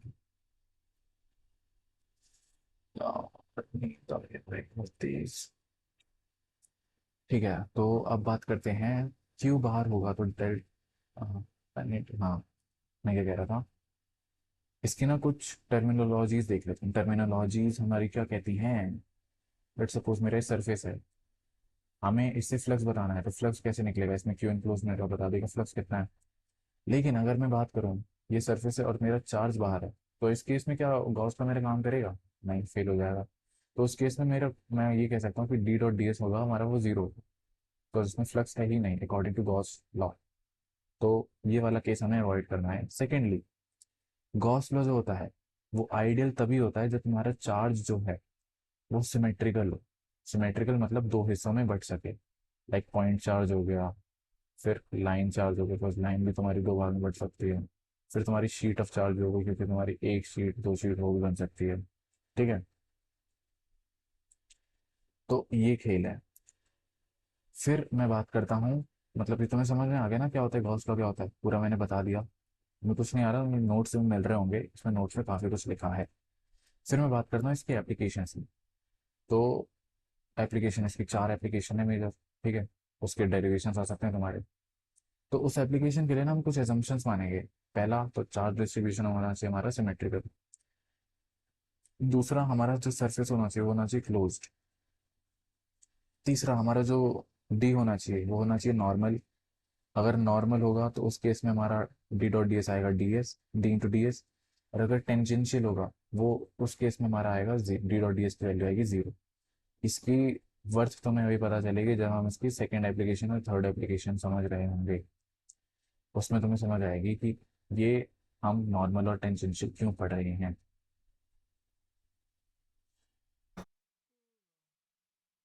तो फर्स्ट एप्लीकेशन में बात करते हैं। फर्स्ट एप्लीकेशन क्या कहता है, electric field due two point charge. हम एक पॉइंट चार्ज पे इलेक्ट्रिक फील्ड कैसे निकाल सकते हैं, तो इसका प्रूफ देखते हैं। लेट सपोज ये मेरा क्यू है, मेरे को बताना है यहाँ पे इलेक्ट्रिक फील्ड कितनी है, लाइक इसके सरफेस पे, यहाँ पे। ठीक है। तो मैं बात करूँ मेरा डी, जो मेरा डेंसिटी है, एक बात बताओ, ये डेंसिटी इसी की डायरेक्शन में जा रही है? बिकॉज इसमें ना मेरे को डायरेक्शन का भी ध्यान देना है। तो मैं इसको डी ऐसे ना लिख के मैं इसको रिप्रेजेंट करूंगा d r, a cap r से। ठीक है, ये रिप्रेजेंट करूंगा। अब जो मेरी डीएस की जो वैल्यू होती है, डीएस की वैल्यू जो होती है वो होती है r square sine theta into d phi into a r. Mean r square sine theta D theta into d phi a r. तुम क्या करोगे? तुम क्या करोगे, ये जो भी चीजें लिखी हैं तुम्हें डेरिवेशन करनी आनी चाहिए बस। ठीक है। तो ये डीएस की जो वैल्यू होती है ना वो यही होती है, तो जहाँ से मैंने पढ़ी उन्होंने ये लिखा है। तो डीएस की वैल्यू ये होती है। प्लीज मेरे से मत पूछना यार कहाँ से आया, बस मेरे को नहीं पता जेन्युइनली। तो line integral of D dot D S equals to, ये आ जाएगा d r into r square sine theta D theta. ठीक है। इंटीग्रेशन करा हमने, कुछ नहीं करा। इसकी जो वैल्यू हमने यहाँ पे उठा के रख दी। अब तुम देख रहे हो इसमें दो दो टर्म्स हैं, दैट इज यहाँ पे डी थीटा भी है और डी फाइव भी है। तो तुम देख रहे हो यहाँ पे दो बारी इंटीग्रेशन होगा। दो बारी इंटीग्रेशन होगा, पहले डी फाइव के रिस्पेक्ट में, फिर डी थीटा के रिस्पेक्ट में। तो सबसे पहले तो डी आर जो है वो हमारा कांस्टेंट है, बाहर आ जाएगा। फिर इसके रिस्पेक्ट में डिफरेंशिएट करेंगे ये। ठीक है, तो डिफरेंशिएट हो जाएगा sine theta D theta D phi आ जाएगा। अब क्या होगा? अब देख रहे हो तुम, इसको मैंने डिफरेंशिएट करा ना तो मेरी वैल्यू आई कुछ ये। इसको डिफरेंशिएट कर देना, तुम्हारी वैल्यू यहीं आएगी, वेबसाइट। और कोई वैल्यू नहीं आ रही होगी तुम्हारी। ठीक है। फिर उसके बाद अगर मैं बात करूँ, ये मेरा आ गया क्या? ये मेरा आ गया क्यू। बस क्यू क्या होता है? Integration of D dot D S ही होता है ना। Integration of D dot D S ही होता है ना। तो क्यू तुम्हारा मैंने निकाल दिया, बस डी डॉट डी एस की वैल्यू मैंने सॉल्व कर दी। तो क्यू तुम्हारा निकल गया ये। तो अल्टीमेटली क्यू तुम्हारा निकला 4 pi r square d r. ठीक है। तो डी इक्वल्स टू कितना निकल गया? Q upon 4 pi r square एक है। ठीक है। अब मैं तुम्हें एक जादू दिखाता हूँ। जादू ये है, एक बात बताओ, ये मैंने क्लोज सरफेस क्यों लिया था? आई मीन क्लोज सरफेस जो है, ये मैंने सर्कुलर इसलिए लिया था ताकि हमें, मेरे को पता, तुम्हें पता है इसका जो एरिया होता है वो 4 पाई आर स्क्वायर होता है। आई मीन 4 पाई स्क्वायर नहीं होता, शायद से 2 पाई आर स्क्वायर होता है। 2 पाई आर स्क्वायर होता, 4 पाई मैं भूल गया यार। जो भी है, इसकी डेरिवेशन तुम्हें समझ आ गई। इसके बाद में अगर बात करूँ इलेक्ट्रिक फील्ड निकालने की, इलेक्ट्रिक फील्ड तुम एक बात बताओ, तुम्हारी डी क्या होती है? ई इंटू एप्सिलॉन नॉट होती है ना। तो अगर मैं एप्सिलॉन नॉट को इधर भेज दूं तो मेरा ई निकल जाएगा। दैट इज डी के नीचे अगर मैं एप्सिलॉन नॉट भेज दूं, दैट इज उसके नीचे अगर मैं एप्सिलॉन नॉट भेज दूं तो मेरा ई निकल जाएगा। तो तुम देख लो ई इक्वल्स टू ये आ गया। तुम्हें पता है, अब तुमने पढ़ा था शायद से, अगर एक पॉइंट चार्ज के लिए हम देखते हैं इलेक्ट्रिक फील्ड उसकी कितनी होती है, वो होती है के क्यू बटे आर स्क्वायर। और ये भी के क्यू बटे आर स्क्वायर की ही टर्म है। तो तुम देख रहे हो मैंने गॉस लॉ से कैसे प्रूफ किया कि एक पर्टिकुलर टेस्ट चार्ज पे कितनी हमारी इलेक्ट्रिक फील्ड होती है, पॉइंट चार्ज में मतलब बेसिकली। तो वो हमने गॉस लॉ की मदद से निकाल लिया। ठीक है। तो ये हमारी हो गई पहली एप्लीकेशन खत्म। दूसरी एप्लीकेशन की बात अगर मैं करूँ, तो electric field due to infinite line with uniform charge with density equals to rho l c by n. मतलब यहाँ पे मैं क्या कर रहा हूँ, यहाँ पे लेट सपोज मेरी इनफाइनाइट लंबी बहुत बड़ी लाइन है, उसके अलोंग मेरे को इलेक्ट्रिक फील्ड निकालनी है। ठीक है। तो वो इनफाइनाइटली लॉन्ग है, ये सबसे पहले तो ये assumption है। अब सबसे पहले हमें क्या करना है, सिमेट्री ढूंढनी है। सिमेट्री ढूंढनी मतलब कि मैंने इसको कुछ सिलेंडर जैसा मान लिया। अब मेरे को लेट सपोज मेरे को यहाँ पे इलेक्ट्रिक फील्ड बतानी है। तो यहाँ से यहाँ तक की मैं डिस्टेंस मान रहा हूँ मेरी है रो। ठीक है। रो मेरी डिस्टेंस है। अब जो मेरा ये जो डी है,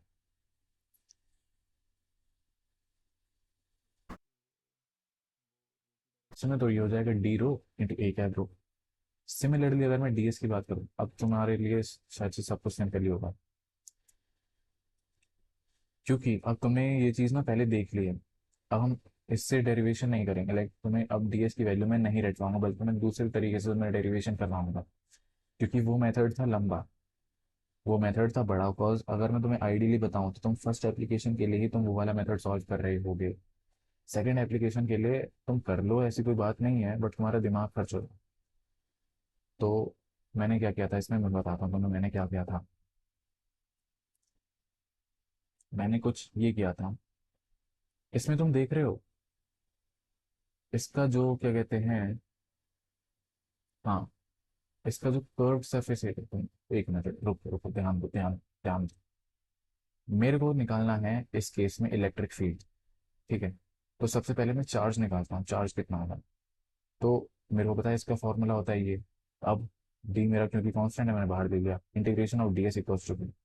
अब डी एस, एक बात बताओ, इस केस में अगर मैं यहाँ से ले रहा हूँ तो ये नॉर्मल है, नॉर्मल है। तो ये मेरा एरिया वेक्टर होगा और ये मेरी सरफेस एरिया, ये आई मीन यहाँ से मेरी इलेक्ट्रिक फील्ड आ रही है और यहाँ मेरा जा रहा है एरिया वेक्टर, तो उन दोनों के बीच में 90 डिग्री है। तो मतलब मैं कह सकता हूँ, या 90 डिग्री नहीं, सच है, डी डॉट डी एस होता है ना, हाँ। एरिया वेक्टर ये है, एरिया वेक्टर यही है ना, सरफेस एरिया का एरिया वेक्टर ये है, और इलेक्ट्रिक फील्ड भी यहीं से जा रही है, तो इन दोनों के बीच में एंगल है जीरो। तो एंगल है जीरो, मतलब ये दोनों डी डॉट डी एस हो जाएगा, mean D dot D S D D S हो जाएगा। तो मैंने डी डी एस लिख लिया ऐसे। अब डी रो मेरा कांस्टेंट था, मैंने इसलिए बाहर ले लिया इसको। अब देख लेता हूँ डी एस। एक बात बताओ, इस केस में इसका सरफेस एरिया कितना होगा, मतलब कर्व्ड सरफेस एरिया। बिकॉज अगर मैं इसकी बात करूँ ऊपर वाले पार्ट की, तो ऊपर में तो भाई मेरा एंगल जो है वो 90 डिग्री बन जा रहा है। तो 90 डिग्री बन जा रहा है, तो डी डॉट डी एस मतलब डी कॉस 90, कॉस 90 की वैल्यू इज जीरो, तो जीरो टर्म हो जाएगी ऊपर भी, सिमिलरली नीचे भी। तो हम क्या करेंगे, हम इसी टर्म में केवल इलेक्ट्रिक फील्ड का फॉर्मूला लगाएंगे, क्योंकि हमारी एरिया वेक्टर और इलेक्ट्रिक फील्ड सेम डायरेक्शन में है। तो वो आएगा, हमें हमें पता है इसका कर्व्ड सरफेस एरिया कितना होता है, 2 पाई आर एच। अब आर यहाँ पे कितना है, आर है रो, तो D phi I mean D rho into 2 pi rho H equals to Q आ गया। मैंने पहले क्या टी डी एस की वैल्यू निकालने के लिए तुम्हें इतनी मगजमारी करवाई थी, जबकि डी एस का वैल्यू तो डायरेक्ट भी निकल सकता है, क्योंकि एरिया तो निकालना है इसमें। सरफेस एरिया क्या होता है, एरिया तो होता है ना। तो एरिया हमने निकाल लिया, 2 पाई रो एच। तो d rho into 2 pi rho H equals to q. Similarly तुम्हारा डी रो आ गया तुम्हारा q upon 2 pi rho h. ठीक है, उसके बाद क्यू जो होगा, अब तुम एक बात बताओ, हमें हमें हमें क्या करना है, हमें ना क्या कहते हैं, इलेक्ट्रिक फील्ड निकालनी है फॉर वेरी इनफाइनाइट। तो मतलब हमें ये एच की जो टर्म, अच्छा हाँ, एच क्या है यहाँ पे, एच ये हाइट है और ये रो। तो ये एच को हमें नेग्लेक्ट करना है, क्योंकि हमें ये वायर इनफाइनाइट लेंथ की एच की तो है नहीं। तो हम क्या करेंगे, हमें बताया, मैंने तुम्हें बताया था uniform charge with density rho L. ठीक है, ये जो लाइन है उसकी यूनिफॉर्म चार्ज डेंसिटी है रो एल। तो अब इसमें हम फिर देखते हैं क्या होता है, क्या हो सकता है। तो मैंने तुम्हें एक फॉर्मूला पढ़ाया था कि अगर तुम्हारी लाइन चार्ज में हो तो उसमें क्यू होता है रो एल डी एल। ठीक है, अब इस केस में अगर मैं बात करूँ डी एल क्या है, इंटीग्रेट होकर डी एल हो जाएगा तुम्हारा एच, क्योंकि हम इसी केस की बात कर रहे हैं। तो क्यू हो जाएगा अल्टीमेटली तुम्हारा रो एल एच। सिमिलरली तुम्हारा डी रो हो जाएगा Q upon 2 pi rho H, मतलब rho L H upon 2 pi rho h. तो एच से एच कैंसिल, तो ये हमारा बन जाएगा रो एल अपॉन 2 पाई रो। ठीक है, तो बस हमारा डी आ गया। अब तुम्हें इलेक्ट्रिक फील्ड निकालनी है, तो बस कुछ नहीं, इसको इलेक्ट्रिक फील्ड से मतलब एप्सिलॉन नॉट से डिवाइड कर देंगे, बस आ जाएगा। थर्ड एप्लीकेशन की बात करते हैं, मेरी बैटरी भी शायद से 20% है, चलो 22 मिनट चल जाएगा। थर्ड एप्लीकेशन क्या कहती है, थर्ड एप्लीकेशन हम इनफाइनाइट शीट चाहिए, शीट चार्ज। बोल भी नहीं पा रहा यार नींद के मारे में। लेट सपोज ये होती है हमारी शीट, ये होती है हमारी शीट, इसके अक्रॉस हम निकालेंगे क्या, इसके अक्रॉस निकालेंगे हम अपनी इलेक्ट्रिक फील्ड। ठीक है, तो इसमें भी मैंने कुछ एजम्पशंस मानी है, वो है डेंसिटी है मेरी r s at g equals to zero. मतलब ये जो हमारा प्लेन है, जो हमारी शीट है, ये शीट हमारी केवल एक्स और वाई डायरेक्शन में है, जेड की डायरेक्शन में नहीं। मतलब जेड की आई मीन हाँ, जेड की डायरेक्शन में जीरो पे, दैट इज इसकी जो क्या बोल रहा हूँ यार मैं, एक सेकेंड। मैं कह रहा था, ये जो है हमारी जो शीट है, वो हमारी केवल दो ही प्लेन में हो सकती है, तीसरी प्लेन में नहीं हो सकती।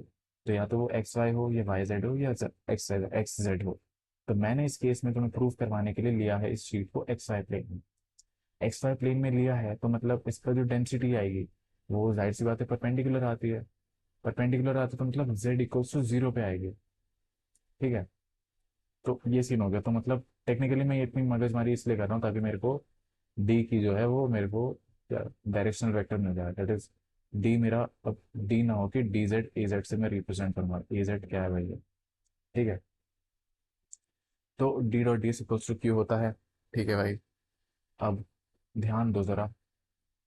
इस केस में अगर मैं बात करूं, मेरे पास दो शीट मतलब इनफाइनाइट शीट चार्ज मतलब ये मेरी शीट अगर है तो इसके इधर भी चार्ज होगा और पीछे भी चार्ज होगा। ठीक है। आगे पीछे दोनों जगह चार्ज होगा। तो मतलब इसके एरिया भी दो होंगे।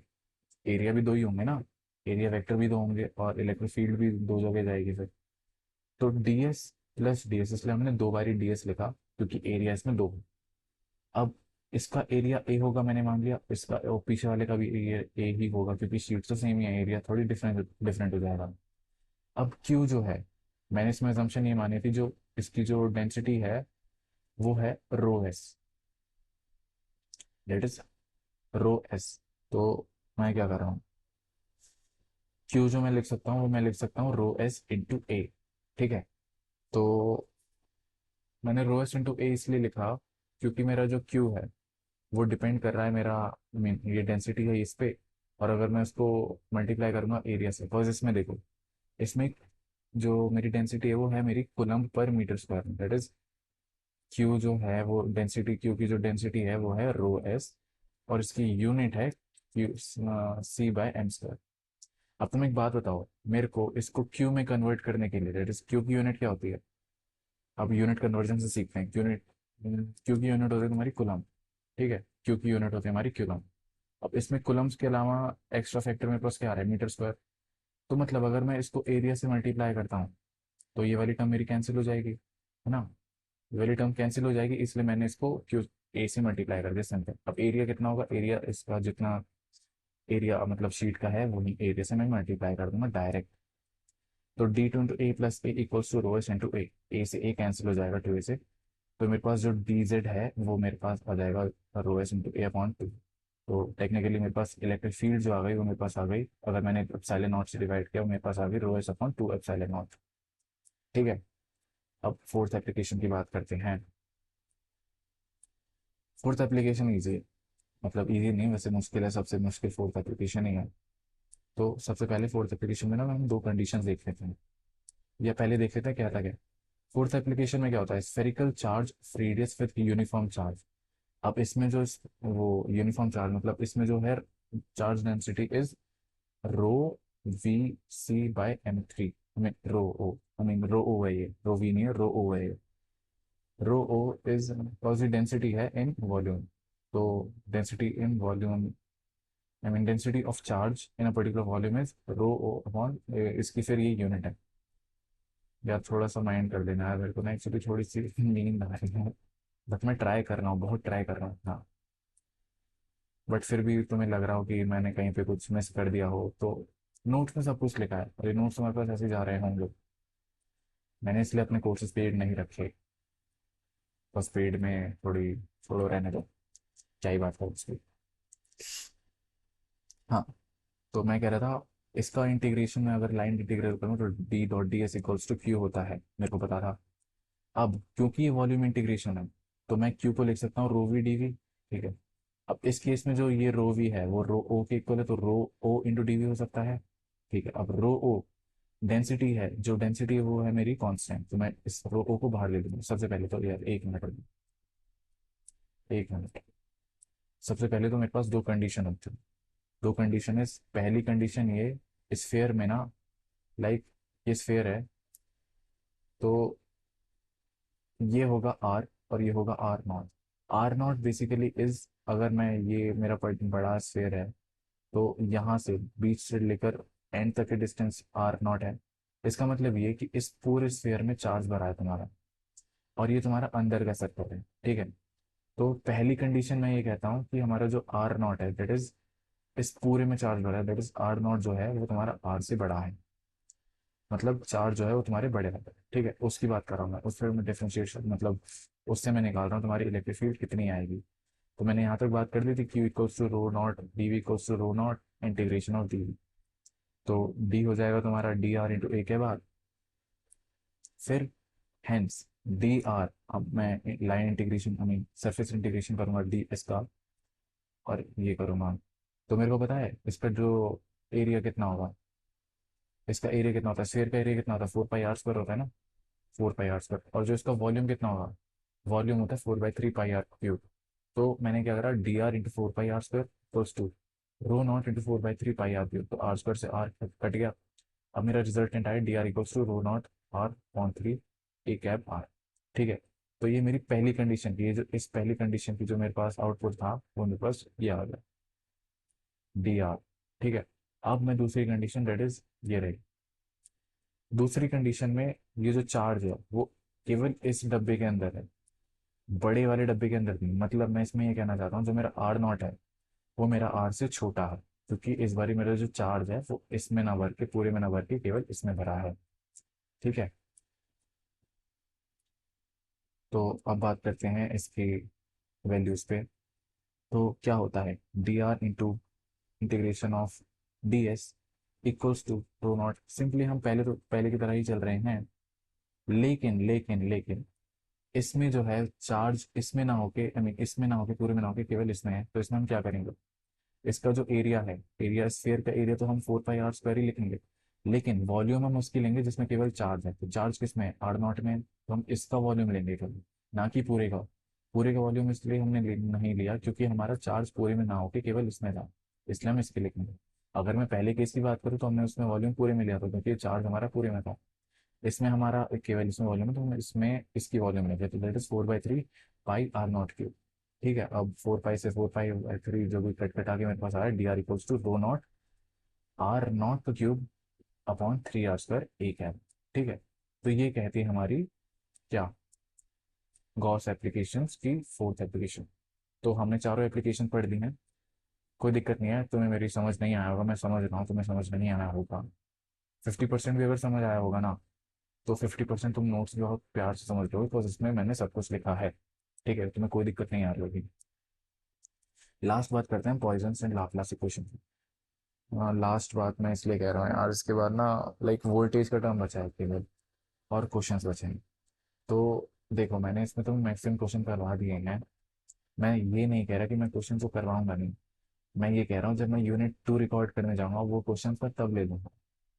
और यार मैं अभी पढ़ाने की हालत में नहीं हूँ, लैपटॉप की मेरी बैटरी 15% हो गई है, तो चार्ज में वापस लगाना पड़ेगा रिकॉर्ड करने के लिए। तो तुम मेरी भी मजबूरी समझ लेना थोड़ी सी।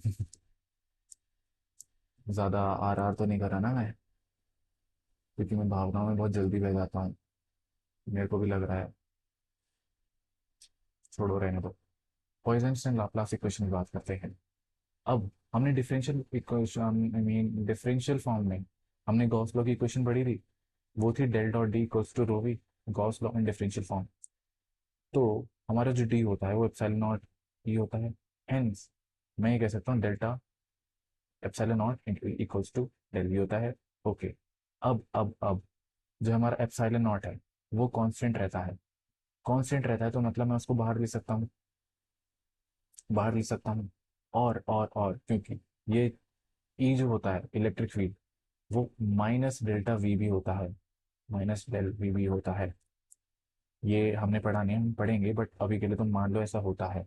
ई equals to minus del v, ये डेरिवेशन करवा रहा हूँ मैं तुम्हें अभी बेसिकली। तो डेल मैंने बाहर लिखा, epsilon naught into minus of del v. अब मैं क्या करता हूँ, एप्सिलॉन को बाहर ले लेता हूँ, तो मेरा बन गया डेल इंटू डेल वी, और ये माइनस साइन मैंने इधर ले लिया। तो ये देख रहे हो तुम, ये डेल इंटू डेल लाप्लासियन हमने पढ़ा था भी शायद से कुछ लाप्लासियन करके, तो epsilon naught into del square भी हो जाता है। तो epsilon naught into del square भी हो जाता है हमारा माइनस रो वी। तो मैं देख रहा हूँ rho square I mean del square भी हो जाता है हमारा minus rho V upon epsilon naught. तो इसी को हम कहते हैं अपनी पॉइजन इक्वेशन, ठीक है। अब पॉइजन इक्वेशन हमने इसको कह दी। नाउ अब हम क्या कहता हूँ, मैं क्या कहता हूँ, अगर मेरी जो रीजन है उसमें चार्ज बहुत ज़्यादा है, फ्री फ्री चार्ज है, मतलब में चार्ज है ही नहीं, मतलब चार्ज है ही नहीं, चार्ज बहुत ज़्यादा नहीं, चार्ज है ही नहीं, पता नहीं क्या बोल रहा हूँ मैं। फॉर चार्ज फ्री रीजन मतलब उसमें चार्ज नहीं है, तो चार्ज नहीं मतलब ये जीरो हो जाएगा। तो चार्ज डेंसिटी नहीं है, मतलब चार्ज नहीं तो चार्ज डेंसिटी भी नहीं होगी। तो उस केस में दिस इक्वल टू जीरो हो जाएगा। अब इस कंडीशन को हम कहते हैं लाप्लास इक्वेशन। तो इसको हमने कहा पॉइसन इक्वेशन, इसको हमने कहा लैपलास इक्वेशन। ठीक है। अब तुमसे अगर कोई पूछेगा कि हम लाप्लास इक्वेशन को क्यों स्टडी करते हैं, तो तुम सीधा जवाब दोगे इन प्रैक्टिकल केसेस। आइडियल केसेस में तुम्हें क्या कहते हैं, तुम्हें वोल्टेज गिवन होता है, तुम्हें इलेक्ट्रिक फील्ड गिवन होता है, तुम्हें सब कुछ गिवन होता है, तुम्हें कुछ गिवन निकालनी होती है। बट प्रैक्टिकली अगर हम देखते हैं तो प्रैक्टिकल केसेस में हमें ना तो वोल्टेज गिवन होता है, ना ही हमारे पास चार्ज डिस्ट्रीब्यूशन गिवन होता है। गिवन होता है तो हमारे पास केवल कुछ चार्ज और पोटेंशियल एट बाउंड्री गिवन होता है। मतलब एक्चुअल में गिवन नहीं होता बट बाउंड्री में गिवन होता है। तो इसलिए हम इस मेथड्स को, इन मेथड्स को यूज करते हैं ताकि हम बाउंड्री पे जो हमें गिवन है वैल्यूज, उसको हम रियल वर्ल्ड में अप्लाई कर सकें। ठीक है। For calculating electric field in entire. ठीक है। अब उसके बाद मेरे से आप, तुमसे ये भी पूछ सकते हैं कि इसके एप्लीकेशंस क्या हैं। इसका application is capacitor problem and vacuum tube की डायोड्स में ये इलेक्ट्रिक फील्ड और वोल्टेज निकालने के काम आता है, मतलब कैलकुलेट करने के काम आता है। तो मतलब एप्लीकेशन अगर तुमसे कोई पूछेगा तो तुम सीधा सीधे बोलोगे कैपेसिटर की प्रॉब्लम और वैक्यूम ट्यूब की डायोड में इलेक्ट्रिक फील्ड और वोल्टेज कैलकुलेट करने के लिए हम यूज करते हैं लाप्लास और पॉइसन इक्वेशन। ठीक है। उसके बाद एक सवाल था, ये वाला। कौन सा? ये वाला एक सवाल था। कहाँ गया? हाँ, ये 5 मार्क्स का सवाल था कि if a potential this, potential मेरे पास गिवन है ये, हमें बतानी है डिटरमाइन ए, ये जो वैल्यू है A, so that Laplace equation is satisfied. तुम्हें पता है लाप्लास इक्वेशन इज सेटिस्फाइड मतलब डेल स्क्वायर वी जो होता है होगा वो तुम्हारा जीरो। ठीक है। तुम्हें कुछ नहीं करना, इसका डबल डिफरेंशिएशन करना है। डबल डिफरेंशिएशन करके पहले तो तुम एक्स के रिस्पेक्ट में करोगे, फिर वाई के रिस्पेक्ट में करोगे, फिर जेड के रिस्पेक्ट में करोगे, फिर वापस एक्स और वाई को और जेड के रिस्पेक्ट में करोगे, फिर तीनों को ऐड कर दोगे तो और इक्वल टू कर दोगे जीरो। तो तुम्हारे पास गारंटीड ए की वैल्यू आ जाएगी। कंसेप्ट इसका यही था, del square we equals to तुम्हें जीरो करना है और कुछ नहीं करना है। ये क्वेश्चन मैंने तुम्हारे लिए सॉल्व करा हुआ है, कोई पीडीएफ तुम्हें मिलेगी। तुम अगर तुम्हारा आंसर नहीं है, पहले तो मैं तुमसे यही कहूँगा कि तुम खुद से आंसर लाने का ट्राई करो। इस पीडीएफ में जितने भी यूनिट 1 के क्वेश्चंस हैं मोस्टली मैंने करवाए हैं। देखो अगर मैं तुम्हें बात करूँ, ये क्वेश्चन 1 की अगर तुम बोल रहे हो कि क्वेश्चन 1 मैंने नहीं करा है, state Gauss law for electric fields. Gauss law मैंने तुम्हें बताया अभी, इलेक्ट्रिक फील्ड्स के लिए क्या होता है गॉस लॉ। ठीक है। और एप्लीकेशंस मतलब कोई से भी तुम दो एप्लीकेशंस लिख सकते हो। ठीक है, ये पहली चीज़ मैंने बता दी। तीसरा अगर मैं बताऊं एक्सप्लेन पॉइसन इन लाप्लास इक्वेशन, तो तुम इसकी डेरिवेशन लिख सकते हो। उसकी वाई हम क्यों यूज करते हैं वो लिख सकते हो, फिर एप्लीकेशन लिख सकते हो। ठीक है। फिर उसके बाद मैं बात करूँ, हाँ बस यही बात थी। इसके बाद ये भी टॉपिक शायद से, ये expression of capacitance of coaxial cable, ये भी शायद से इसी चैप्टर का है, यूनिट का है। वो भी हम देख लेंगे, कोई दिक्कत नहीं। बाकी ये जो यूनिट 1 की जो 5 क्वेश्चन हैं, ये 5 क्वेश्चन तुम्हें पीडीएफ में मिल जाएंगे, मैंने करे हुए हैं, खुद से करे हुए हैं और बहुत प्यार से करे हुए हैं। कोई दिक्कत नहीं आ रही होगी तुम्हें। ठीक है।